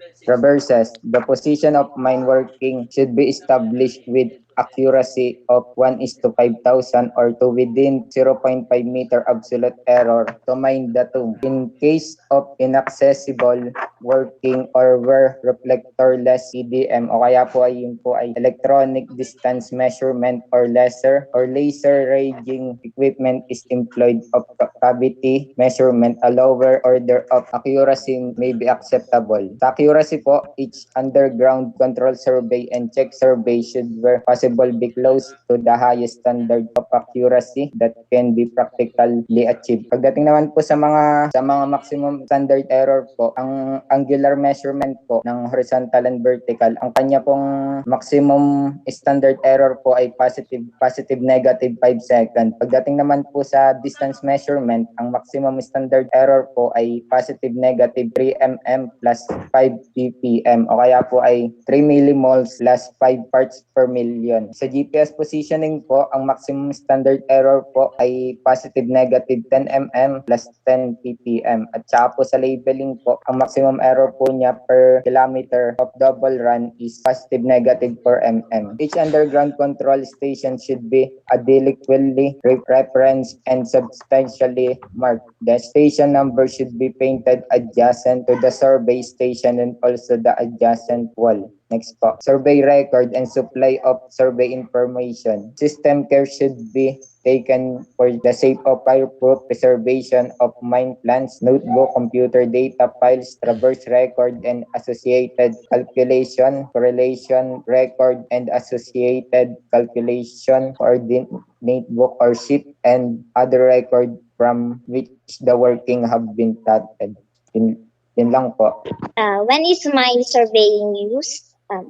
Often used to help find underground resources. Mining surveys are used to scope out potential mining locations. Kagaya nung nabanggit kanina, ang mine surveyor or mine surveying, ginagawa siya para malaman yung potensyal ng isang mining site kung meron ba siyang mga resources na pwedeng makuha. Then mining surveys are also used to provide information about mine and tunnel dimension. Information must be adequate to ensure the safety of the workers on the mining sites. Ito mahalaga kasi sa mine surveying din, ginagawa din siya para for the safety of yung mga nagtatrabaho sa mining site. Kasi direct yung gagawin na plano ng isang mine surveyor ay direktang nakakaapekto sa mga nagtatrabaho sa mining site. Ito additional information. In addition to surveying, mining geologists use portable XRF analyzers to perform ore grade control to figure out where the most profitable ore bodies are in terms of location and mineral concentration variability. Sa mine surveying, mga mine surveyors din kasi makakatrabaho din nila yung mga siyempre geologists. At yung ginagamit nilang XRF analyzers, yan yung parang ginagamit nila para malaman kung halimbawa sa isang lugar na yon yung halimbawa may gold tapos sa lugar na yon na may mga gold ay mataas yung mababa yung phosphorus level o kaya mataas yung value ng arsenic which is very detrimental to our health yung sa mga nagtatrabaho. And ito yung makukuha ding information ng mga geologists ay yun din yung gagamitin din ng mga surveyors para makagawa sila ng mga plano. Katulad nung kung blast control, sa hauling activities, at saka yung sa mga operational plan and development na kailangan gawin. So, next slide. So, overall, mine surveying is for monitoring and documenting the progress of underground mining work, assessing the stability and hence worker health and safety at mining site, monitoring deformation and convergence, calculating volumes, providing supplementary evidence, example in the case of accidents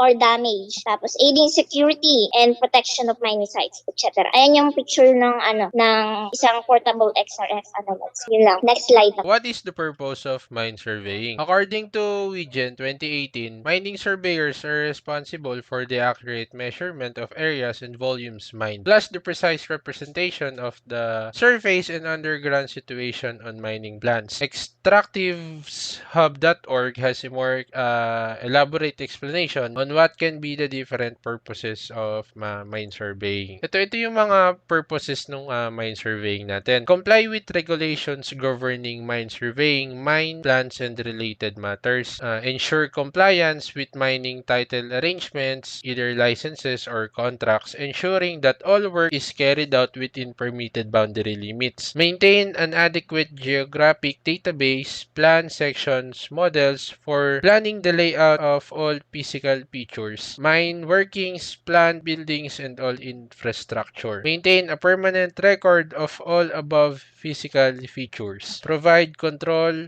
for all mining excavations, position, direction, elevation, dimensions. Provide similar control for construction of buildings and infrastructure.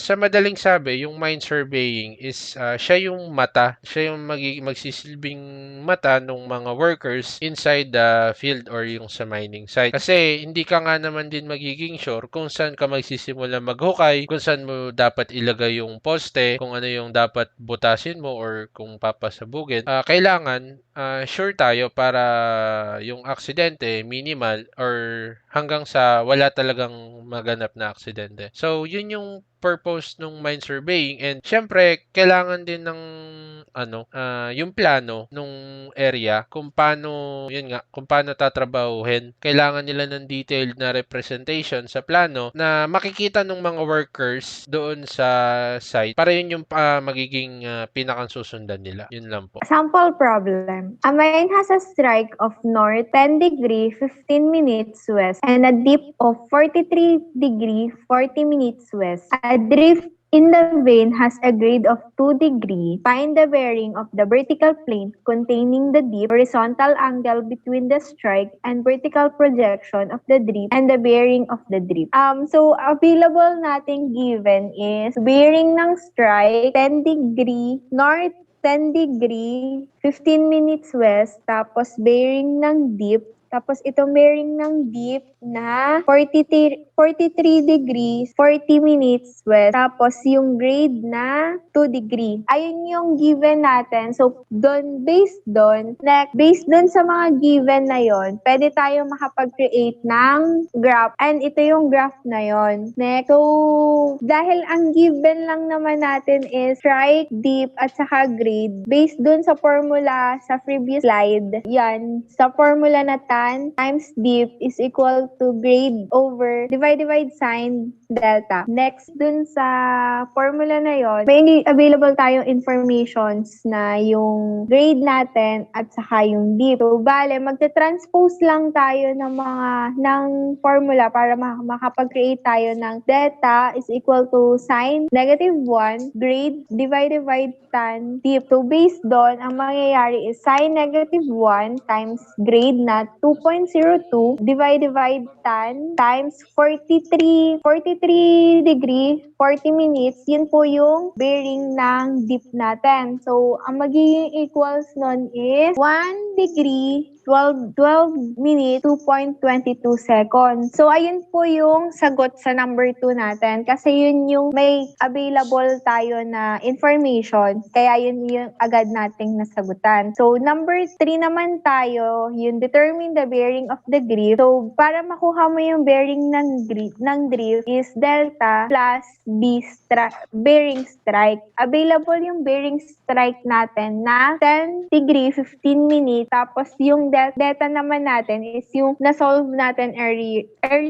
Ayun yung 1 degree, 12 minutes, 2.22 seconds plus 10 degree, 15 minutes na yun naman yung strike natin. So, ang magiging sagot natin is 11 degree, 27 minutes, 2.22 seconds. Same directions pa din siya kasi 1 degree lang naman yung iginalaw niya kanina. So, magre-remain pa rin siya ng northwest. So, yung number 1 naman natin, ayun yung number 3 natin. Yung number 1 naman natin is determine the bearing of the dip. So, back po tayo dun sa may graph. Based dito sa graph natin, nakapag-create tayo nag-surface projection tayo. Ito yung na-create natin na surface projection, ito.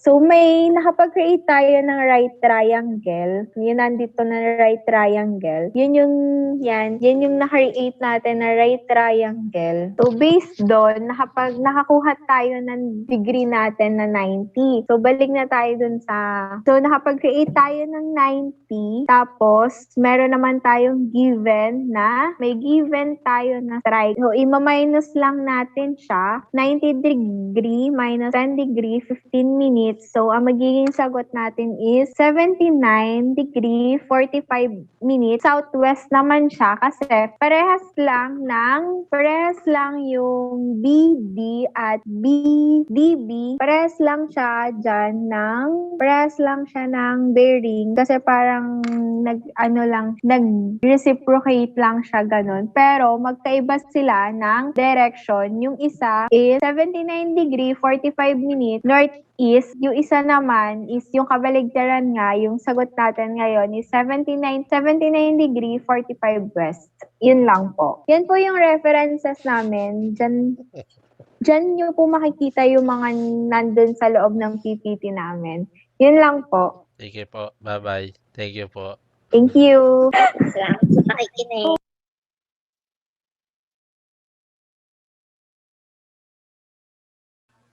Okay, so yun yung presentation ng group 2. So, and we have group 3 for the question para sa group 2. Good morning po. Ito po yung question for group 2. Okay. Kailangan din ba completing ang area ng land sa mine surveying? Kung meron, ano pinagkaiba niya sa area computation ng plain survey?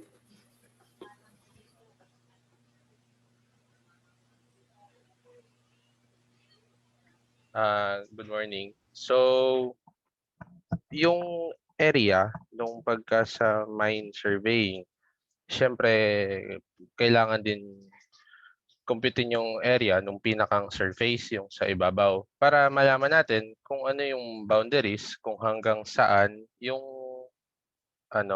yung kailangan nating minahin kasi hindi tayo puwedeng lumagpas na dun. Tapos, ayun, yung pagka in terms naman ng volume, medyo parang, nung sa mga na-research namin na topics, ah, parang ang hindi mako-compute yung area ng volume ng nasa ilalim ng lupa. Kumbaga parang sa akin, di ko lang sure sa mga ka-group ko, ang pagkakaintindi ko kasi dun sa marine surveying, yung, parang pinakang kinukuhang data dun is yung bearing nung ores or nung mga minerals na miminahin, yung direction nila yung pinakang kinukuhang data. So, ayun.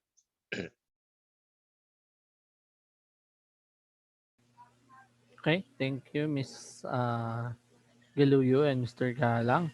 Ako question ko lang, ano ba yung vein saka paano na graft yung figure kaya? Paano meron ng ganong figure yung mula dun sa given statement dun sa problem na present ninyo, paano na derive yung figure na naka-indicate sa kanya?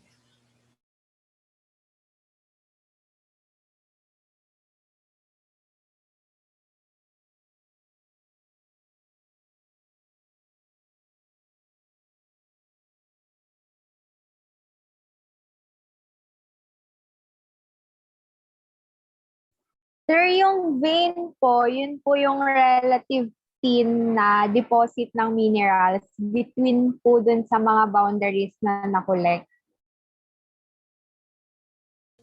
Okay, tapos paano yung diagram? Paano nag-arrive dun sa diagram presented? Teka, i-share ko yung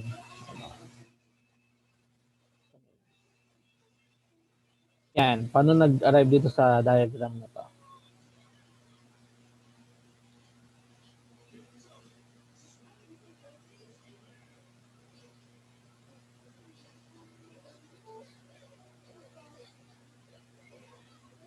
Any idea kung paano?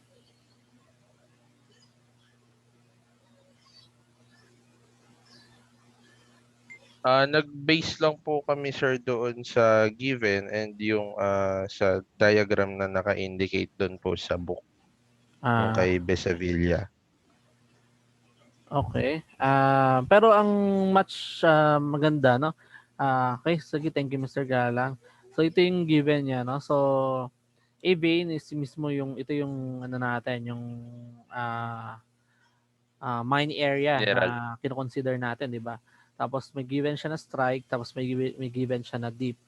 So, ang pwedeng gawin diyan, so ang starting natin is yung strike natin. So, I'm not sure kung na-define kanina, no? Pero yun, may strike siyang 10-15, so northwest. So, mula dito, so ito yon. So, ito yung 10-15 na yon na northwest. Okay. Tapos nag-dip siya ng 43-40 na west. So I'm not sure kung ito lang talaga yung given niya, no? Pero kung i-base dito, ah yung figure ang ginawa niya is ah ginanyan niya, di ba? Okay, para alam niyo lang din i-graph kasi sa board exam hindi binibigay yung figure, no? Laging problem lang agad. Yan. Ito yung given niya. Tapos may 2% daw siyang drift. So from the starting point ano tayo nung okay. So ito. Point. Okay, so ito yung unang given, then nag-deep tayo. Kaya na-form yung triangle. Okay? So, gamit na lang din ng property ng right triangle, kaya nag-proceed tayo dito sa dun sa equation na mga binanggit. Okay? So, basically, pag-aaralan nyo pa din naman yan more in-depth sa, ano, kaya I understand naman kung um, naka-refer lang din kayo dun sa example. Okay? So, thank you group 2 for your presentation. So, let us give them a virtual clap. And you may now grade or rate yung group 2 dun sa sheet natin. Then we will now proceed dun sa last reporter natin, last group. Okay, which is group 4. Okay. So tapusin lang natin no para ano na tayo. Group 4. Okay.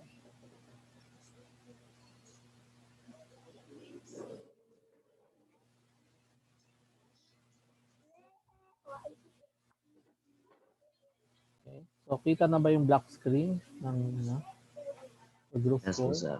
Okay, wait lang.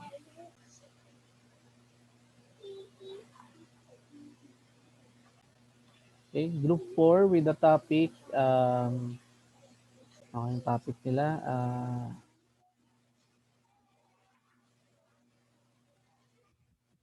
okay, so group 4 is astronomic observations and geospatial technologies. Okay, so let us watch their presentation.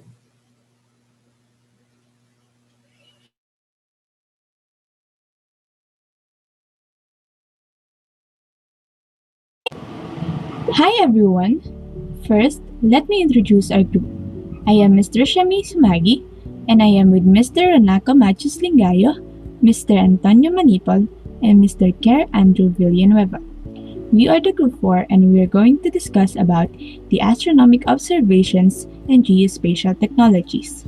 The objectives of this discussion include the following: to visualize the different parts of the celestial sphere, to differentiate the celestial coordinate systems, to learn about the use of astronomical triangle, to identify corrections to errors in astronomic observations, to identify various methods of astronomic observations, particularly in azimuth determination, to determine the purpose of using different types of geospatial technologies in the collection and processing of data that is associated with location, and to identify the applications and future use of geospatial technologies. Geodetic astronomy. It is an observation or measurement on natural celestial bodies. It aims to determine azimuths of lines of survey, to determine latitude and longitude of points of reference which have not been connected to other points of known geographic coordinates, to determine error in the time shown in watches or chronometer, and to provide a check for the geographic position of points. Celestial sphere. It is a big transparent imaginary globe around the Earth where the Earth is centered in. The universe is considered to be a sphere of infinite radius with the Earth at its center. The celestial bodies are considered as points dotted on the imaginary sphere known as celestial sphere. Its center is taken at the eye of the observer. The points at which the polar axis when produced intersects the celestial sphere are known as celestial poles. A great circle of the imaginary celestial sphere on the same plane as the equator of Earth is called the celestial equator. Definitions of terms. Celestial poles are the points on the surface of the celestial sphere pierced by the extension of the Earth's polar axis. Celestial axis is the prolongation of the Earth's polar axis. Zenith is the point where the plumb line at the place of observation projected above the horizon meets the celestial sphere. It is also defined as the point on the celestial sphere vertically above the observer. Nadir is that point on the celestial sphere directly beneath the observer and directly opposite to the zenith. Great circle. A great circle of a sphere is a trace on its surface of the intersection of a plane passing through the center of the sphere. Observer's horizon. A great circle of the celestial sphere where a plane perpendicular to the plumb line at the plane of observation and passing through the center of the Earth cuts the celestial sphere. This circle is halfway between the observer's zenith and nadir and is the plane in which the azimuth is measured. Observer's vertical.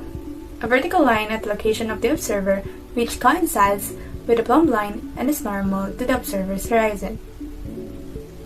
Celestial equator, a great circle which is perpendicular to the polar axis of the celestial sphere. It is an extension of the plane of the Earth's equator outward until it intersects the celestial sphere. Vertical circle, a great circle passing through the observer's zenith and any celestial body. Such a circle is perpendicular to the horizon and represents the line of intersection of the vertical plane with the celestial sphere. R circle, a great circle joining the celestial poles and passing through the celestial poles and whose plane is perpendicular to the plane of the celestial equator.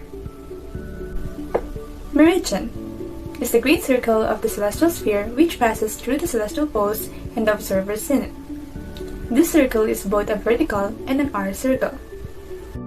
Observation of polars. In surveying, the use of true or astronomical directions has several advantages.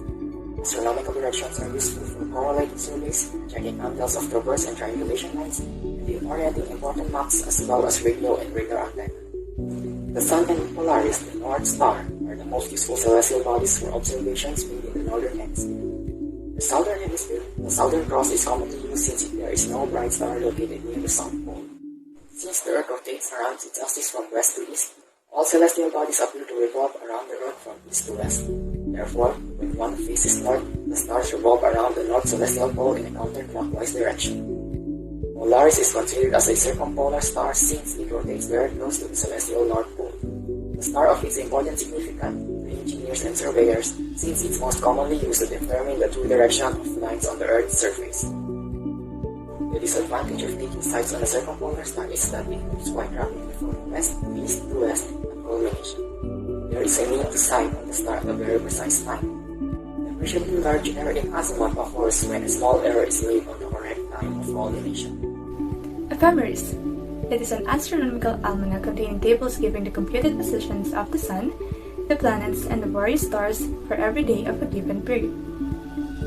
The Ephemeris of the Sun and Polaris is published annually in advance and in a condensed form. It contains a list for each day of the current year, the position of the Sun, of Polaris, and other selected stars. By using the Ephemeris, a surveyor can rapidly compute from field observations the time of observation, the latitudes and longitudes, and the true direction of any line.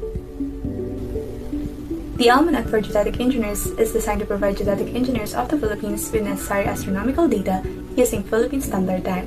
It contains an ephemeris of the Sun and Polaris table, aside from other tables showing time conversions and corrections which are normally used in most surveying computations. Celestial Coordinate System, the Horizon System. In this coordinate system, the horizon is the primary reference circle and the secondaries are vertical circles. To define the location of a heavenly body from the horizon and the meridian of the celestial sphere, the required angular distances are its azimuth and its altitude. The position of an observer's horizon system on the celestial sphere with reference to the other systems is entirely dependent on the observer's position on the Earth. Altitude. The angular distance above or below the celestial horizon measured along the vertical circle through the body. Azimuth. A spherical angle defined as the angular distance measured along the horizon from the observer's meridian to the vertical circle through the body. They are usually measured in clockwise direction from the south point of the meridian toward the west or from the north point towards the east. Zenith distance is the angular distance from the zenith to any celestial body. The illustrations of the different celestial coordinate systems. The first is the horizon system. The next is the hour angle system. And the last one is the equatorial system. Hour angle system. Hour angle. The angular distance measured along the equator from the meridian of a reference to the hour circle through the body. This distance is measured clockwise along the equatorial plane from the zenith side of the celestial meridian to the hour circle. The Greenwich hour angle. The angle between the meridian through Greenwich, England, and the hour circle through the body observed. Sidereal hour angle. The angle between the hour circle through the vernal equinox and the hour circle through the body. Relations among latitude, altitude, and declination. Latitude. It is the angular distance measured from the equator along the meridian of longitude to the vertical line through the observer station. Declination. It is the angular distance measured from the equator along the R circle to the celestial body. Altitude. It is the angular distance measured from the horizon along the R circle to the celestial body. Polar distance. It is the angular distance measured from the polar axis along the R circle to the celestial body. Zenith distance. It is the angular distance measured from the vertical axis along the R circle to the celestial body. Upper culmination north of zenith. We use the formula latitude is equal to altitude minus polar distance. Latitude is equal to altitude plus declination minus 90. Latitude is equal to 90 minus zenith minus polar distance. Latitude is equal to declination minus zenith. Upper culmination south of zenith. We use the formula latitude is equal to declination plus zenith. Latitude is equal to declination plus 90 minus altitude. Latitude is equal to 180 minus polar distance minus altitude. Upper culmination south of zenith below the equator. We use the formula latitude is equal to 90 minus altitude minus declination. Lower culmination north of zenith. We use the formula latitude is equal to altitude plus polar distance. Latitude is equal to 90 minus zenith plus polar distance. Latitude is equal to 180 minus zenith minus declination. Time systems. The position of a star on the celestial sphere in any of the four coordinate systems is valid only for long instant time. Due to many factors, celestial coordinates are subject to change with time. There are three basic time systems. The first one is the sidereal and universal time. It's based on the diurnal rotation of the Earth and determined by star observations. Sidereal time, defined as the interval between two successive upper transits of the mean vernal equinox, which is the position of T, for which uniform positional motion is accounted for, short period non-uniform rotation is removed, over some region. The effects of polar motion on the meridian are removed. Second one is the atomic time, which is based on the period of electromagnetic oscillations produced by the quantum transition of the atom Cation 133. Ephemeris time, defined via the orbital motion of the Earth around the Sun. The astronomical PCS triangle. A spherical triangle is the figure formed by joining 3 points on the surface of a sphere by arcs of great circles.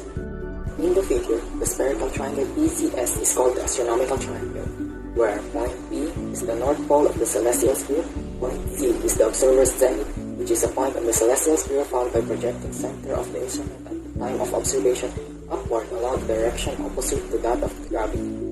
Point S is the heavenly body observed, which may be the Sun or any other known star such as Polaris. The astronomical triangle may be formed either east or west of the meridian.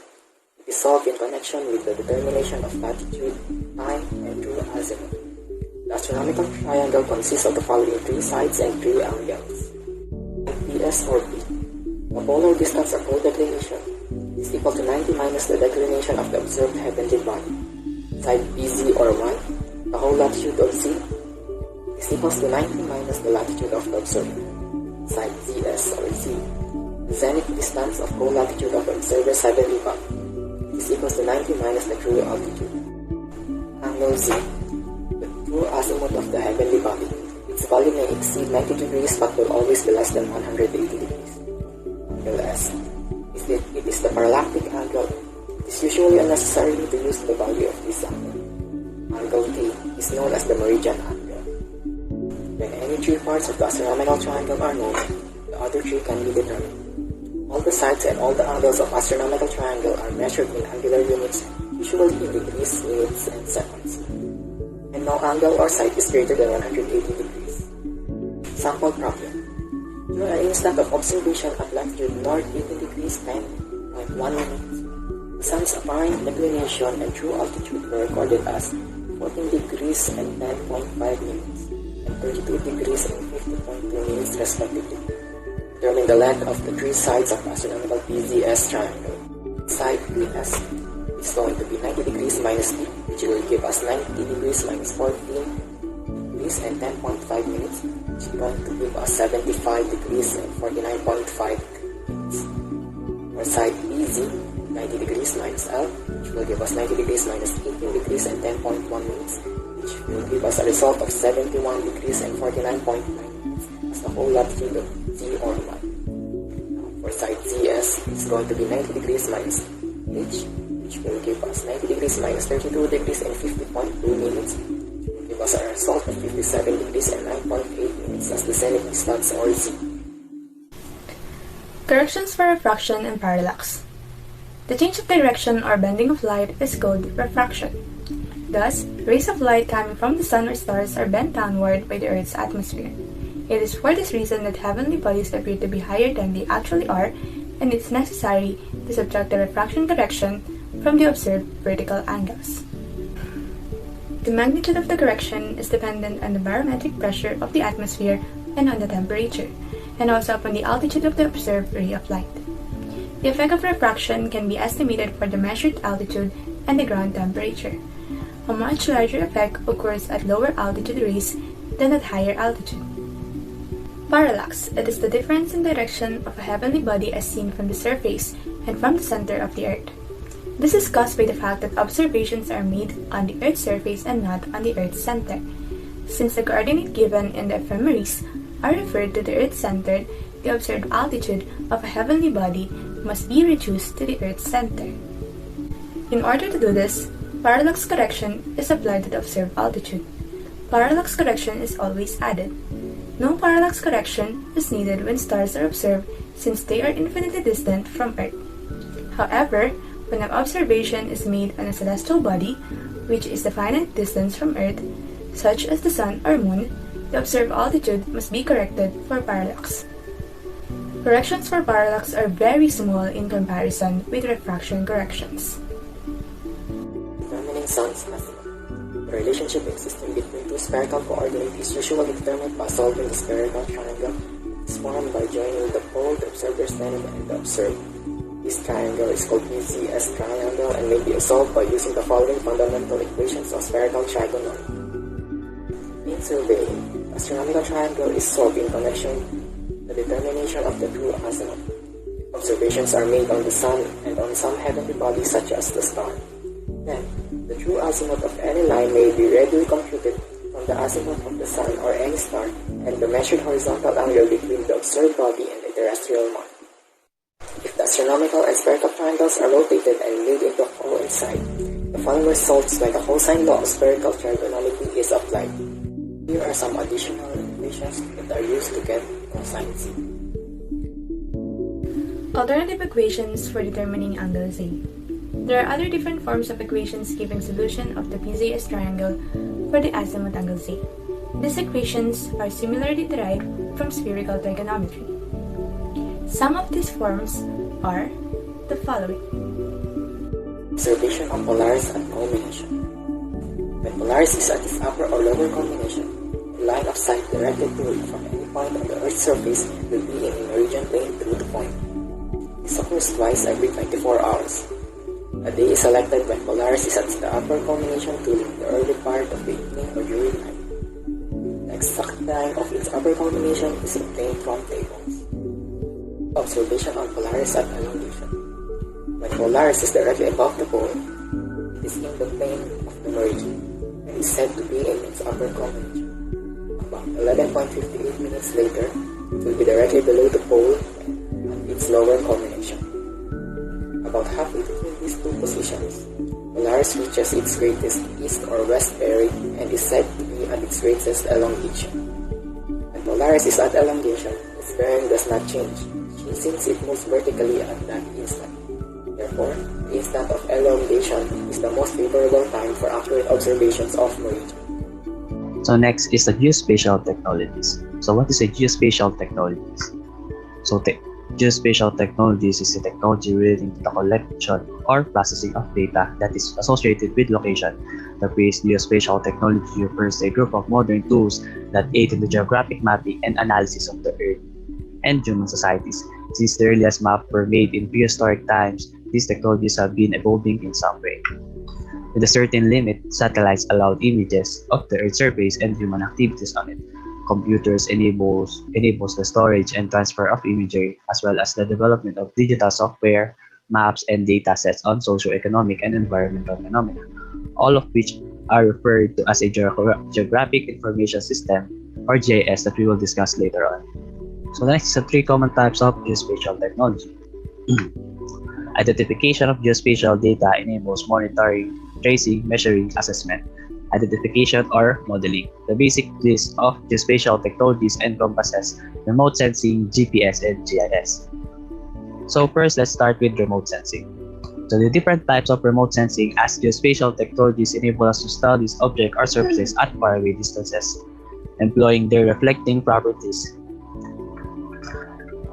So remote sensing is the science and art of acquiring information about material object, area of phenomenon without coming into physical contact with the object or area or phenomenon under investigation. So remote sensing is a technique that can be used for urban planning, for mapping faults, and fault on the surface of the earth, for craft mapping, for collecting information on climatic changes and weather conditions, for soil survey, and of course for cartography or map making. Satellites revolve our planet and generate imagery based on several source options and methods of geospatial technologies for data collection. Remote sensing is an image and data from camera and sensor system in space or in the air are mounted on ships, airplanes, or satellites that may cruise over the land, sea, or ocean floor.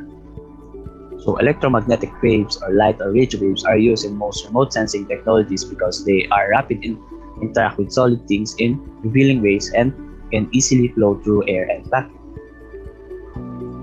So these are the types or tools they use on remote sensing. So the first thing is the satellite. So often visible light or other kinds of radiation captured in satellite photos. The location and size of rivers, lake, ice-covered or snow-covered areas, and other surface characteristics can be determined using visible light features. Infrared images provide various information. So the next is the radar. So radar is the most common active remote sensing technology, and it works by sending radio pulses towards object and measuring how long the echoes takes to return. So radar is an excellent tools for determining relief or the height variation of land or water surfaces. So graphs are collecting of rainwater and snowmelt by rivers, which is valuable for food prediction, agriculture, and other purposes. This necessitates a true understanding of topography or land relief.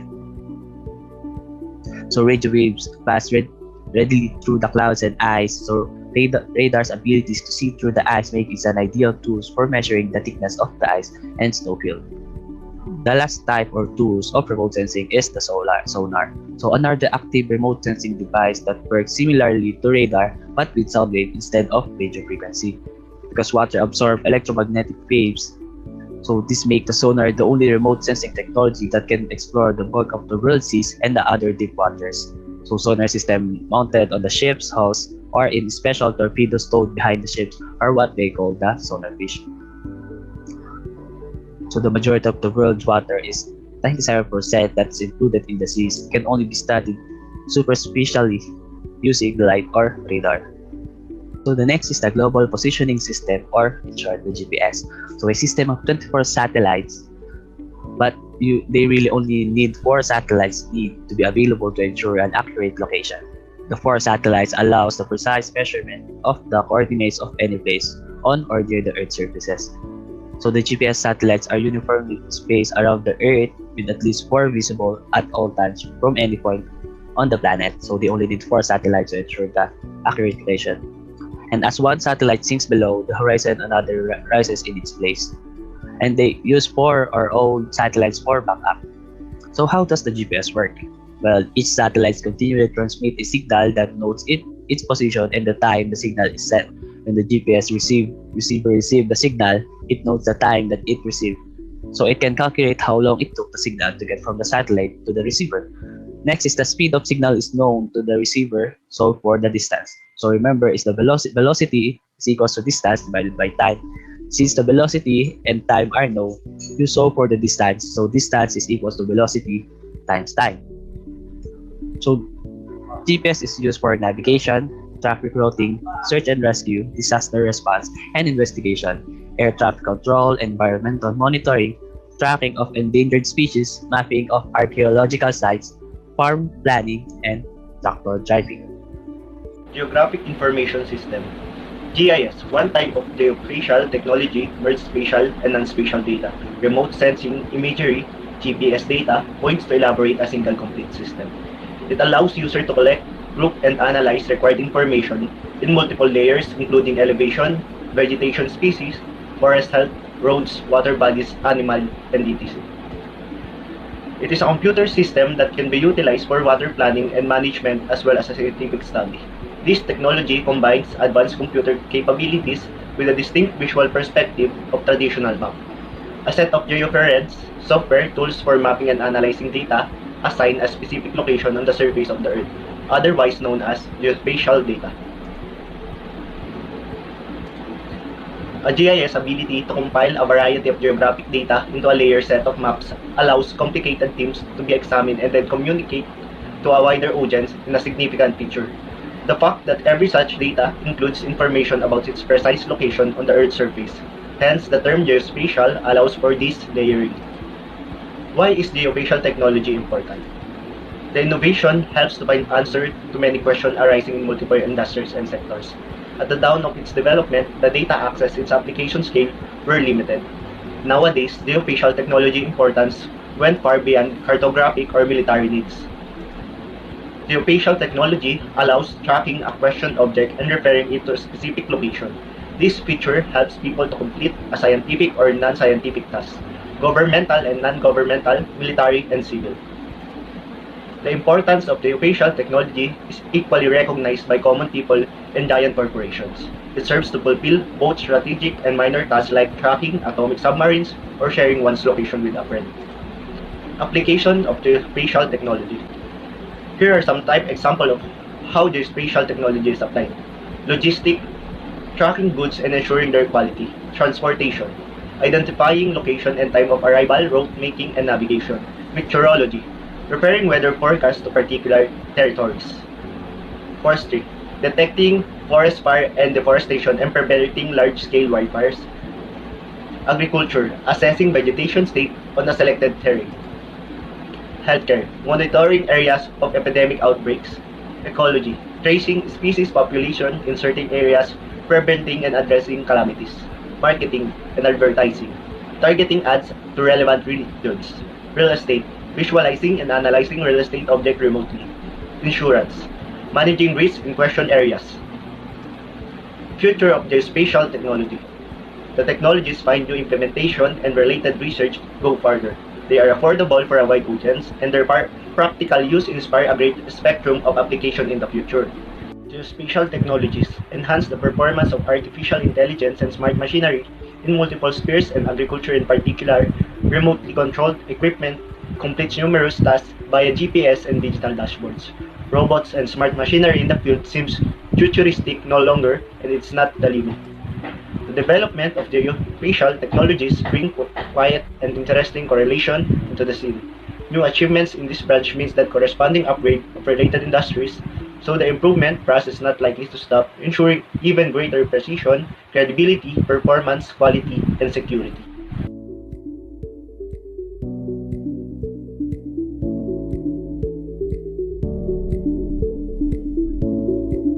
All right. That's it for group number 4. Okay, so um, group number 1, do you have any question for group number 4?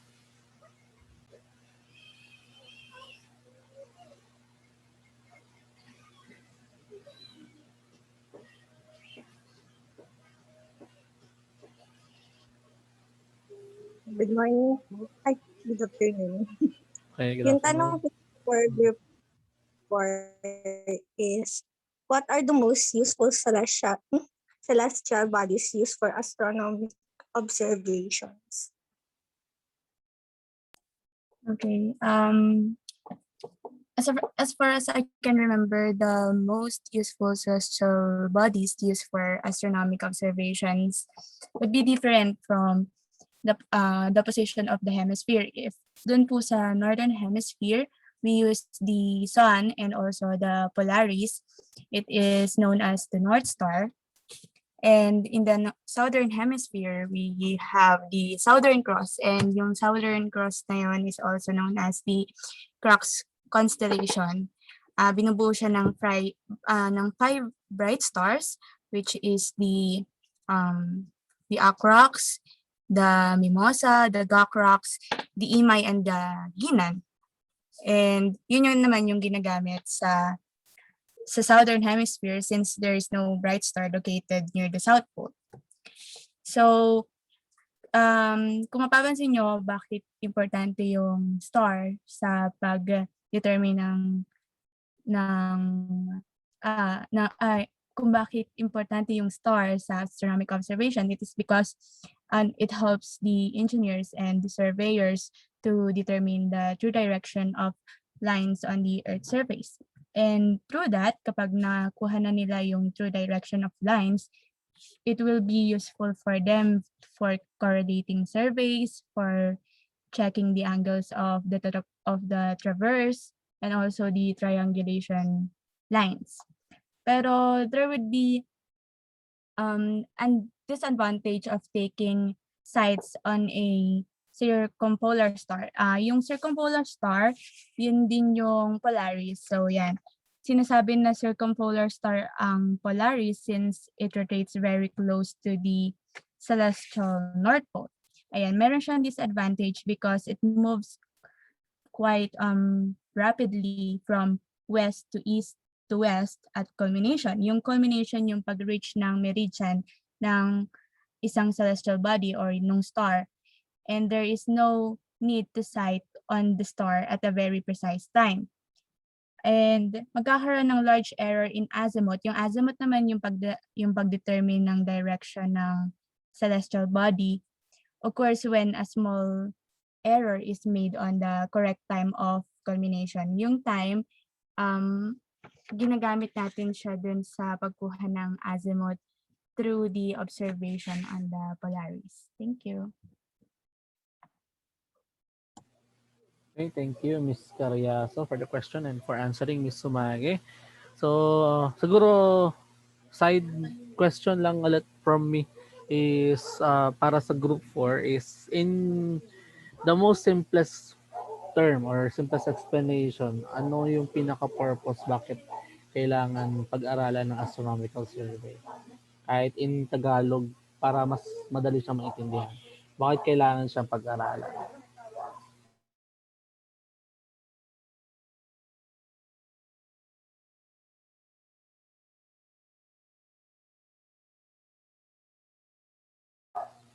Hello?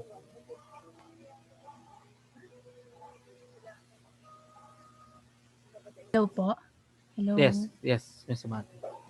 Ayan po. So, siguro po, importante po siyang pag-aralan since it is used for determining the positions on the Earth and the azimuths for geodetic lines connecting such points. Yun nga po, yung sabi ko po kanina, yun po yung ginagamit ng mga surveyors for checking the angles of the traverse and yung triangulation lines po. Okay, thank you. So, basically, yun yung isa sa main purpose niya. Pero parang pinaka mas madaling explanation sa kanya is, halimbawa, di ba, yung mga sa NASA, mga pumupunta sa space. So, ginagamit din nila yung data. Halimbawa, pag gusto maglagay ng bagong satellite, no? Gusto magpa-orbit ng bagong satellite sa around the Earth. So, ginagamit din yung data ng astronomical survey to identify yung most convenient location. Depende dun sa dun sa condition niya kasi yearly nagbabago nga yung pinipredict siya yearly lagi ng mga astronomers or yung mga surveyors, astronomical surveyors natin na meron silang yung book na kanina, yung letter E ang simula, nalimutan ko lang yung tawag. Nandun yung data nila na yung kaya makita nyo kahit sa calendar na identify natin na magkaka-full moon ng gantong araw, ng gantong buwan, na yung mga changes in the solar system na yon is may corresponding changes din dun sa mismong Earth system natin, yung mga nabanggit na iba't ibang system kanina. Okay? So, yun yung isa. Tapos, yun nga, yung pag, halimbawa, pag may mga, paano nalalaman ng mga space agencies na halimbawa may paparating na meteorite, no? Paano nila na-predict na ito yung projection na hindi siya tatama sa Earth, no? So by using yung astronomical data natin, napapredict natin yung mismong position ng mga outside matter na possibly mag-hit dun sa Earth system natin. Okay? So, ilan lang yun sa mga uh, function or significance nung additional significance nung astronomical survey natin. And of course, yung mga geospatial technologies natin, I think you will have a higher surveying subject regarding that matter na yung mga new technologies na ginagamit ngayon, no? Like yung LiDAR na ginagamit natin, yung mga, kumbaga, di ba may mga system ngayon na parang drone type lang siya pero kaya niyang i-scan yung buong 360 degrees na ma-scan niya, no? Kaya niyang i-plot sa computer ngayon yung exact appearance ng mismong na-scan niya na area. So, yun yung ilan sa mga surveying instruments or technology na nag-emerge ngayon na mas makakatulong sa engineers to um, to estimate or to calculate yung desired nilang outcome dun sa isang area. No? Okay? So, with that, thank you. Let us give group number 4 virtual clap and give everybody a virtual clap for finishing yung report natin, although masyadong napahaba, no? Kasi as I said nga, konting tiis lang naman to kasi ito ay final examination niya. Okay? So, siguro suggestion lang, hindi pala ako nakapagbigay sa group 3 kanina, no? Sa group 2, sorry. So, sa group 2, additional suggestion lang, kapag gumawa ng report next time, try nyo mag-incorporate ng figures, no? Isa lang ata yung may picture, yung scanner lang ata yung may picture, pero pag puro text kasi yung presentation, medyo nakakaumay siyang panoorin, no? So, much better improve natin yung pagkakaway ng presentation or yung aesthetic ng presentation natin. And for group 4, yun, very good presentation, very aesthetically pleasing kasi madaling basahin lahat ng mga text and hindi natatakluban ng camera yung mga words o yung font na dinidiscuss nila. Okay? So, with that, sana may mga natutunan kayo dun sa classmates nyo. Don't forget to rate them individually dun sa sheet natin. And before we go, may I ask everybody to open their camera for our final attendance. Para before kayo mag first semester, ikita nyo yung itsura niya. Okay? Ayan. So, nawala na yung isa. No? May nawalang isa.